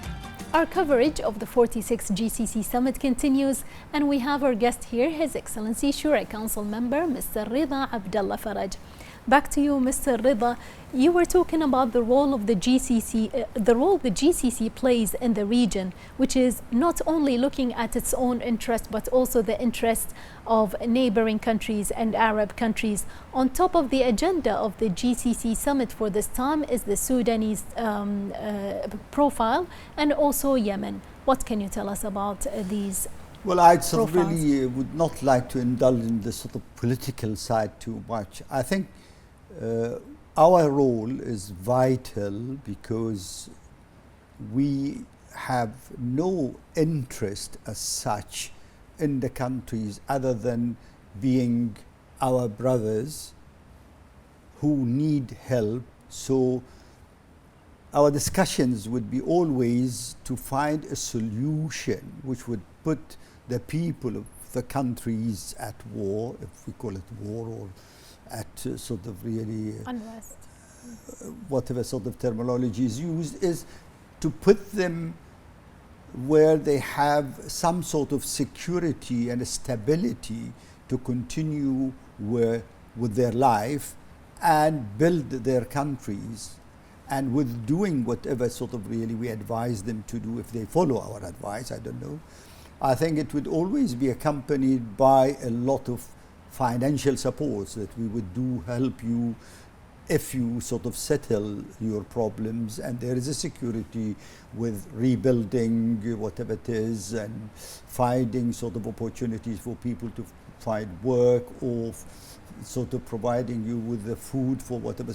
I think it's always, we advise, we look at their interest and make sure that they have the sort of really the security and stability in their countries to work.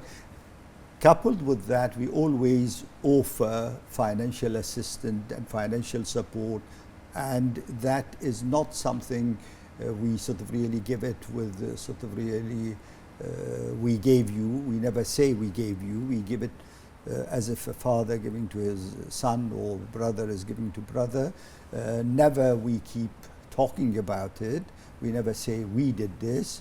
We always say it's our duty to help you. Mm-hmm. That is one of the features of our sort of really or characteristics of our relationship, not only with our brothers and sort of other Arab countries, but even with sort of other foreign countries. We do the same. We never say we did. We do quietly. We hope we do it quietly and discreetly, not to sort of humiliate anybody that they are receiving help and assistance. I just pray to God that sort of really they do follow our advice, whatever advice we would give, and that they sort of really look into their countries and see that sort of really the only thing which would sort of really help them to prosper and grow is if they have security and stability.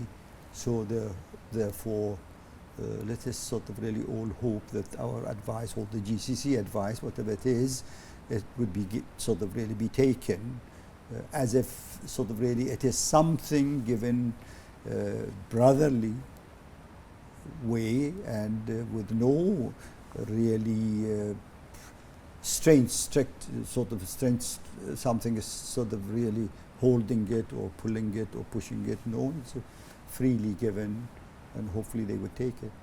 Right. Also on top of the agenda of the GCC summit in this session will be the Palestinian cause. So what's your take on this? I think again, I mean, sort of our sort of really attitude toward Palestinians have been always, they are our brothers. We love them. We wish them to have a very secure, stable life within a state which is sort of really Palestinian state, and with all the prosperity which goes with having that state. Also, there is a lot of other political issues surrounding it which has to be taken into consideration. And today you cannot say that I love this and I have it. No, I love it, I would like to have it, but there are other forces surrounding it or affecting that sort of thing has to be taken into consideration. We, in the past, we used to work in isolation as if there is nothing else, no other forces affecting. We have to get it. Now we have realized over the last sort of couple of years that we have to look at the thing, we have to see what is best for us, but not ignoring the forces which has effect and impact on what we are trying to get. So the two things have to go side by side, and This is the beauty of the GCC. I mean, I see in their sort of foreign policies that they have been very wise, that they have taken both sides in. They have never ignored that Palestinians, they have the right, they have to exist, they have to live, they have to have a comfortable life and all that sort of thing. But there are forces also surrounding that issue which has to be taken into consideration, and they have been taking that into consideration. That's why we have achieved now the state which at least there is no killing going on, and hopefully the next steps would follow, which would be all sort of really with the aim and objective that the Palestinians would have a state which is stable, secured, and they can start building their life the way we all expect them to have. Right. Economic integration is as well one of the topics on top of the agenda of this summit. If you can shed light on the economic aspect of integration between the GCC countries, the current projects they're working at, and the future projects to come. I think sort of really nobody can ignore that the sort of cooperation, coordination, the help between the GCC countries, it's an obvious, and we in Bahrain in particular have felt it and experienced it and lived it much more than anybody else. And I think that has been in many ways coming in with packages at the time of the COVID. We had sort of lot of sort of issues, so they were the brothers who extended their hands and sort of really, and they were so generous, and we have to be very, very grateful, and we would continue being grateful to what they did for us and they were doing for us. We hope in the future that there would be more sort of similar cooperation, but maybe directed at other issues. I hope sort of really one of the things that the GCC becomes one labor market, and therefore, I mean, we have no problem with employment. There is no unemployment. GCC has no unemployment and would never have unemployment in the foreseeable future. I don't know what happens in 20 years, 30 years from today. Nobody can predict, but we don't have. But we need to act as one market. GCC can, labor can move from one market to the other. This is what I hope the sort of leaders in this summit would really have their final issue or final say in it, and organize it in such a way that we all benefit. There are a lot of projects which are sort of really essential to this part of the world. Countries individually, maybe Saudi Arabia and other countries can do it, but I think we need to get collectively together and say these projects, we do it collectively. We have a share based on our size and our capabilities. The others have bigger shares, yes, but projects which can sort of really be sustainable, projects which can grow in future, projects which would employ the sort of GCC nationals in it, projects which sort of really not only meet the needs of GCC but also can export to the other countries in the area. The third sort of area I feel sort of really is the connectivity. This sort of really, now we have started luckily between Bahrain and the Emirates, UAE, and that's excellent, is one point of entry. I think this should be really sort of spread among all the GCC countries, so therefore we are one sort of, we are citizen of one sort of group, and we can move freely from one country to the other. Definitely there are, I'm not sort of really against having certain formalities all sorted out before. We have to sort out the formalities. The formalities, once it is sorted out, then that free movement should be there.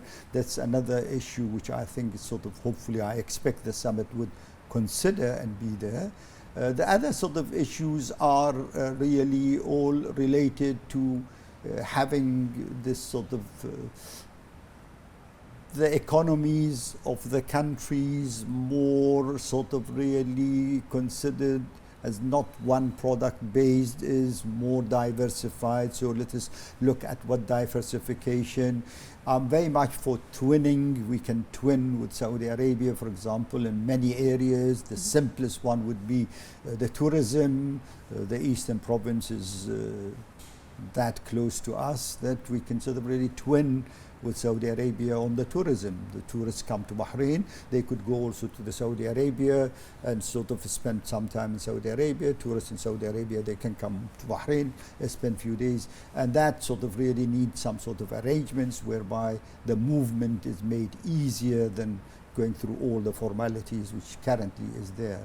So there are several sort of really let me call it projects, yes, which the summit would be considering, which I think is all directed towards making life for us citizens of the GCC better, healthier, happier, all that sort of thing. And I think they have done something in the past in the things which I have in mind or I mentioned, and I think now it is really to build on those and expand it and make it bigger rather than restrict it to what it was.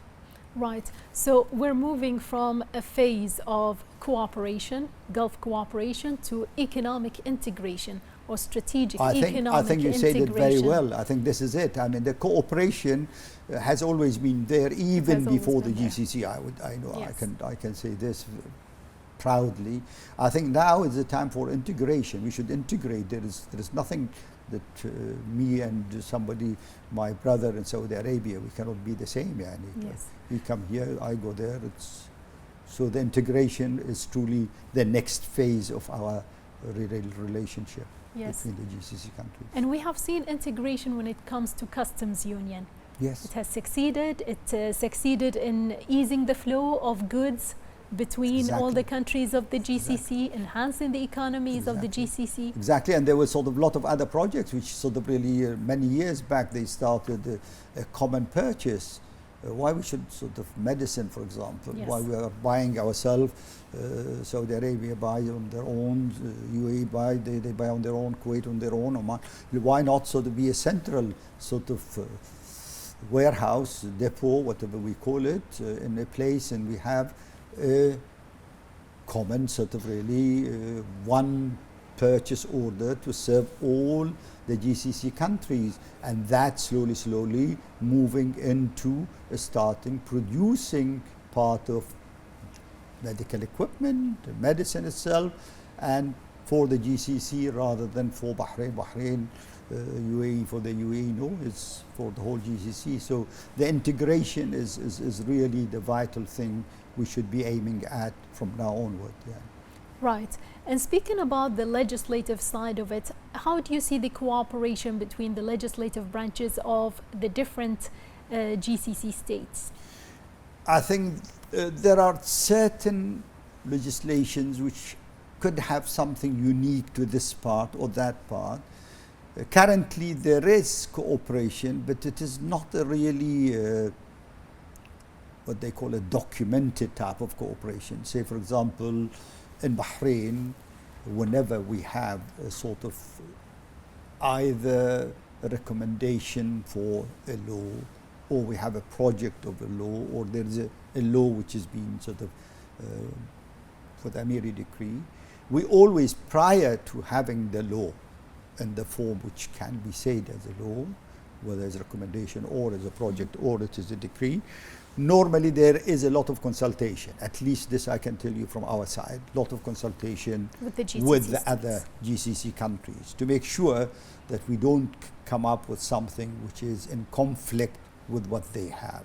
It's normally in harmony. All the laws we have been introducing is after consultation, ensuring that there is harmony in the laws of the two countries, and it is not harmful in any way to any of the other GCC countries. And it is needed.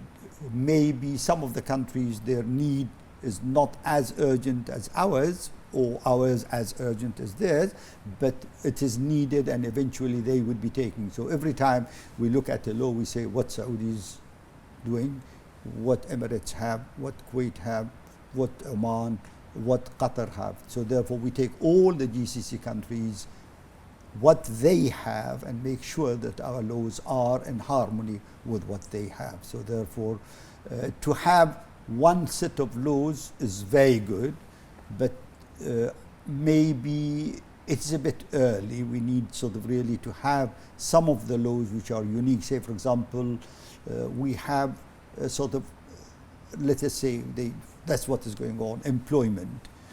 Employment laws. Certain sort of really laws are typical for Bahrain because it deals with an issue which is typical in Bahrain only. It may not be the same in UAE or Oman or elsewhere.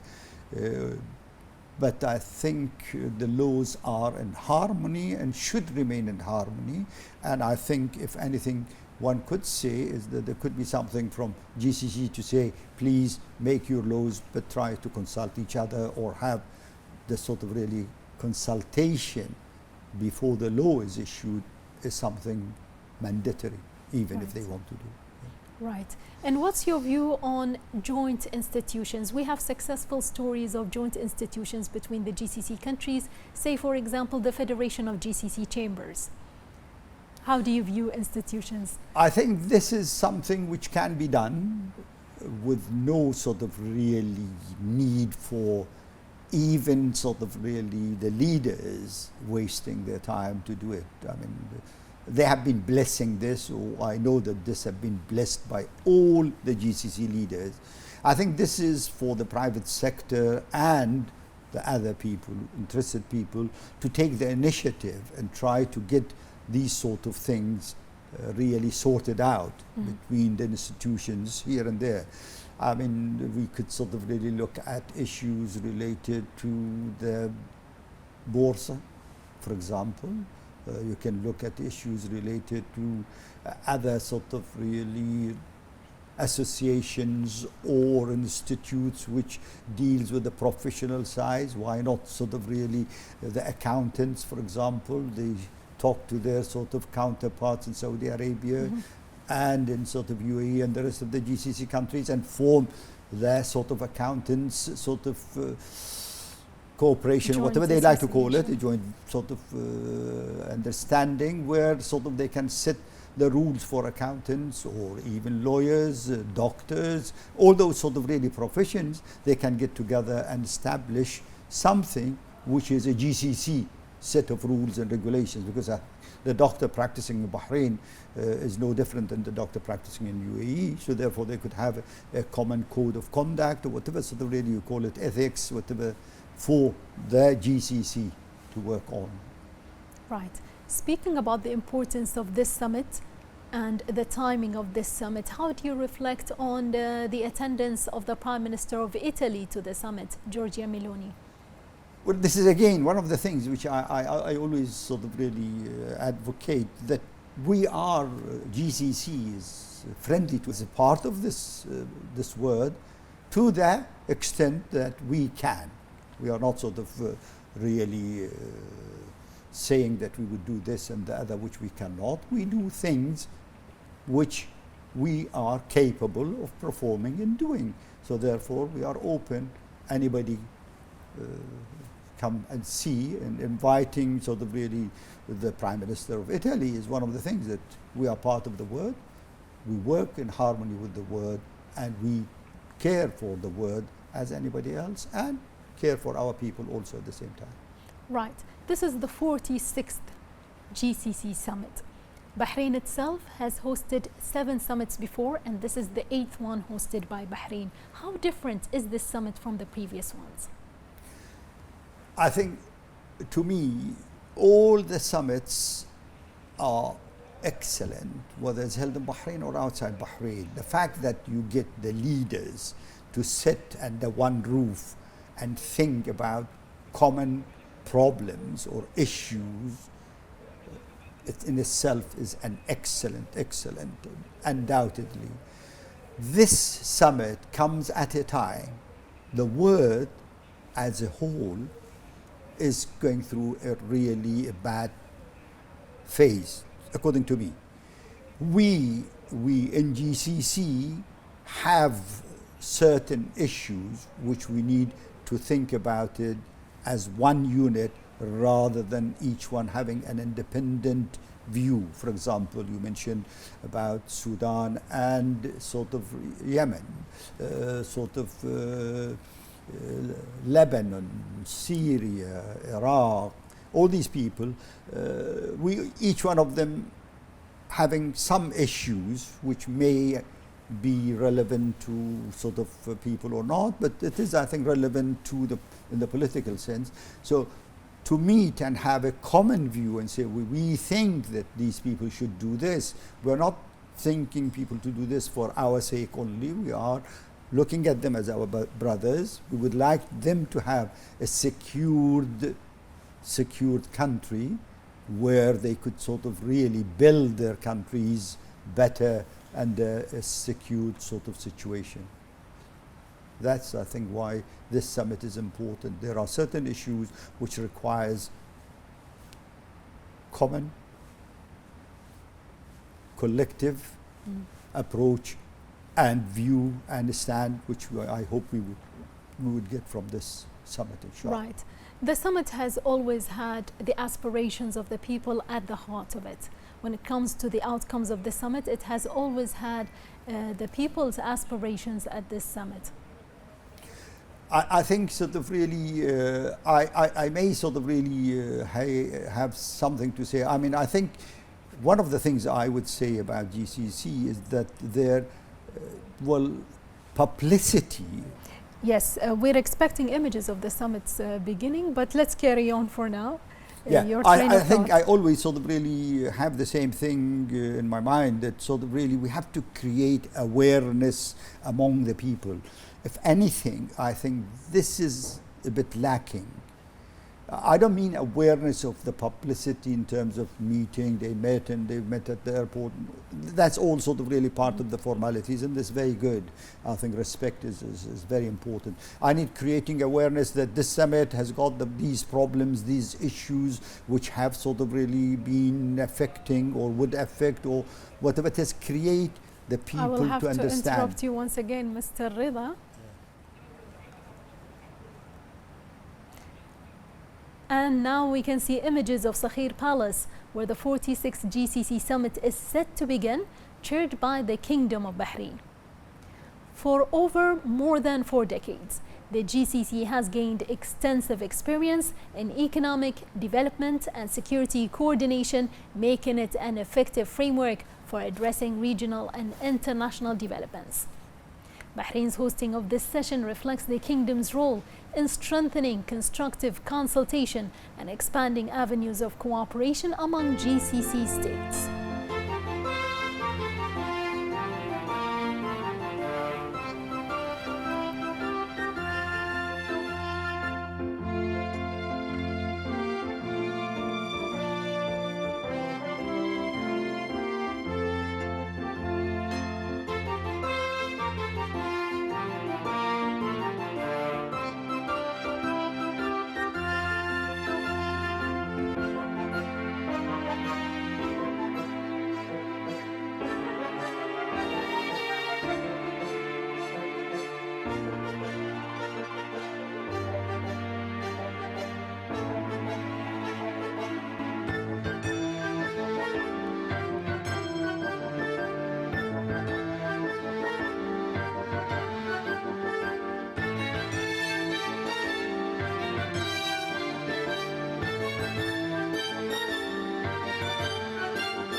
Their Majesties and Highnesses, the leaders and representatives of the GCC countries are arriving to Sakhir Palace, along with the accompanying delegations at the invitation of His Majesty King Hamad bin Isa Al Khalifa, as the Gulf leaders will discuss the mechanisms of joint Gulf action in such vital summit and extraordinary event. Back to you, Mr. Rida, the cooperation between Bahrain's Shura Council and the GCC Shura Council, where can we take it further? Well, I think sort of really currently there is sort of really what we call it give and take between the two, but maybe it's not that frequent as it should be. I think I would like to see more of delegations from the Shura Council, from the GCC countries coming to see the experience of Bahrain. I think the experience of Bahrain is really rich and worth really being sort of really shown to the others. Likewise, Bahraini Shura members in the parliament also, they need to see what others are doing and how they are doing it.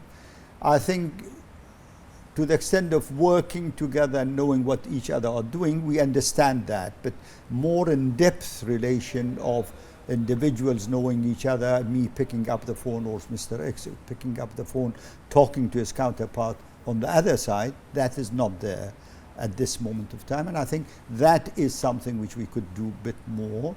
We could also look at sort of really the methodologies we use in really maintaining the records is one thing which really is really the property of the future generations. We have to look after it, make it clearly sort of really visible for them how the sort of process of legislation or creating a legislation sort of really was going through what issues. That's one thing which we could sort of really sit together and have that available to be shared between all the sort of Shura councils in the GCC countries. And there are other sort of really projects of really more related to having an understanding of what other sort of really part of the world having in terms of issues which they are considering and how they are dealing with it, and have a common sort of understanding. And in case of future legislations, we could have something which is really we take the needs of all the GCC countries into consideration. But Bahrain has always believed that democracy and development are pillars to prosperity. How do you reflect on that? Well, this is very true, and we think sort of really, and we believe, and we are practicing, and it has been practiced, that democracy is a pillar, is a very vital and important sort of part of your existence. So your security is there, and this democracy is part of your security, part of your existence, part of your sustainability or the future sort of existence. And the good part of the sort of democracy, we may not agree all on one issue, and we may debate or differ. However, that in itself enriches Mr. the Rida, idea. I have to interrupt you now. Their Majesties and Highnesses, the leaders and representatives of the GCC countries are arriving to Sakhir Palace along with the accompanying delegations at the invitation of His Majesty King Hamad bin Isa Al Khalifa, as the Gulf leaders will discuss the mechanisms of joint Gulf action in such vital summit and extraordinary event. تفضل.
vital summit, an extraordinary event. And now we go back to our guest, Rida Faraj. Mr. Rida, what is the importance for Bahrain to share its success stories when it comes to its democratic process with other countries, especially countries in the region? Well, I think sort of really the things which we can share, that democracy is an instrument to the prosperity and doesn't hinder the prosperity, subject to the sort of really country itself knowing how to handle certain critical issues before it gets to the climax. This is the whole sort of really role of the leaders. That sort of really democracy itself is a very, very sort of important tool for prosperity, for sustainability, for the security itself. But you need to be careful handling the situation before it reaches the climax, where sort of it becomes out of control. The second issue related to the democracy is that sort of really is a process which takes long time and is not something which you could say turn it overnight. Yesterday I was undemocratic, today I'm a democratic person. No, it's a process, and it's a process of education, creating awareness, and it's slow and ongoing process. It never stops. So therefore you have to have really that patient to deal with this situation as you go along. The third sort of really thing is that we always have in life generally that certain hurdles which may not be hurdles, but people see it hurdles. It is the wise man who would sort of really quietly, coolly explains that this hurdle is there. Okay, it's there, you say it's there, but we can handle it together. So therefore you have to always have the formula of, if there is a problem, we too are responsible for that problem, and we too have to control it and solve it together. Yes. That's what we have been doing so far in Bahrain with regard to the democracy, in a very brief, yeah. Right, it's part of the maturity of the process of the democratic process, I believe. Now, Mr. Rida Faraj, I thank you so much for joining us here at the studio, marking this occasion. Thank you very much for having me. I think sort of really all sort of really zeal and enthusiasm, then sort of really we would see the outcome of this summit, something which is we have been all waiting for, and I'm sure we would see by the end of this summit all the sort of resolutions which are really what we expect to see, and hope to translate them into a reality and work with it in our daily life. Thank you very much for having me. Right, thank you. And the GCC embraces an integrated system of specialized bodies and centers operating under its umbrella, which play a vital role in supporting joint Gulf action. More in this report. The Gulf Joint Action System extends across a wide range of bodies and centers operating under the umbrella of the GCC, forming an integrated network that supports development, security, economy, and innovation in member states. Over the past decades, this system has established solid institutional foundations that promote integration and unify efforts in vital areas. In the economic and legal sphere, the GCC Commercial Arbitration Center serves as a pillar for the settlement of commercial disputes, while the Patent Office and Intellectual Property Training Center in Kuwait promote the protection of innovation and enhance the efficiency of Gulf cadres. In the defense sphere, the establishment of the Cooperation Belt Project Office reflects a move towards supporting joint defense capabilities, while a security system comprising the Gulf Police, the Criminal Information Center for Combating Drugs, and the Emergency Situations Management Center works to develop security coordination and counter threats. In terms of joint economic infrastructure, the establishment of the Interconnection Authority, the Standardization Organization, and the Gulf Accreditation Center paved the way for enhancing service quality and support stability, and the Office for Combating Harmful Practices in International Trade protects Gulf industries, while the Statistical Center supports development decisions through standardized data. In terms of financial integration, the Gulf Monetary Council stands out as the foundation for the upcoming monetary union, while the Gulf Payments Company develops payment and settlement systems between member states. The Federation of GCC Chambers continue to support the role of the private sector. The Gulf Railway Authority is responsible for the regulatory framework of the Rail Link project, and the Gulf Investment Corporation contributes to supporting major projects and the growth of Gulf markets. These integrated entities reflect the progress made by the GCC towards a comprehensive integration model that enhances the ability of member states to keep pace with change and consolidates the position of the GCC as a unified economic and security system.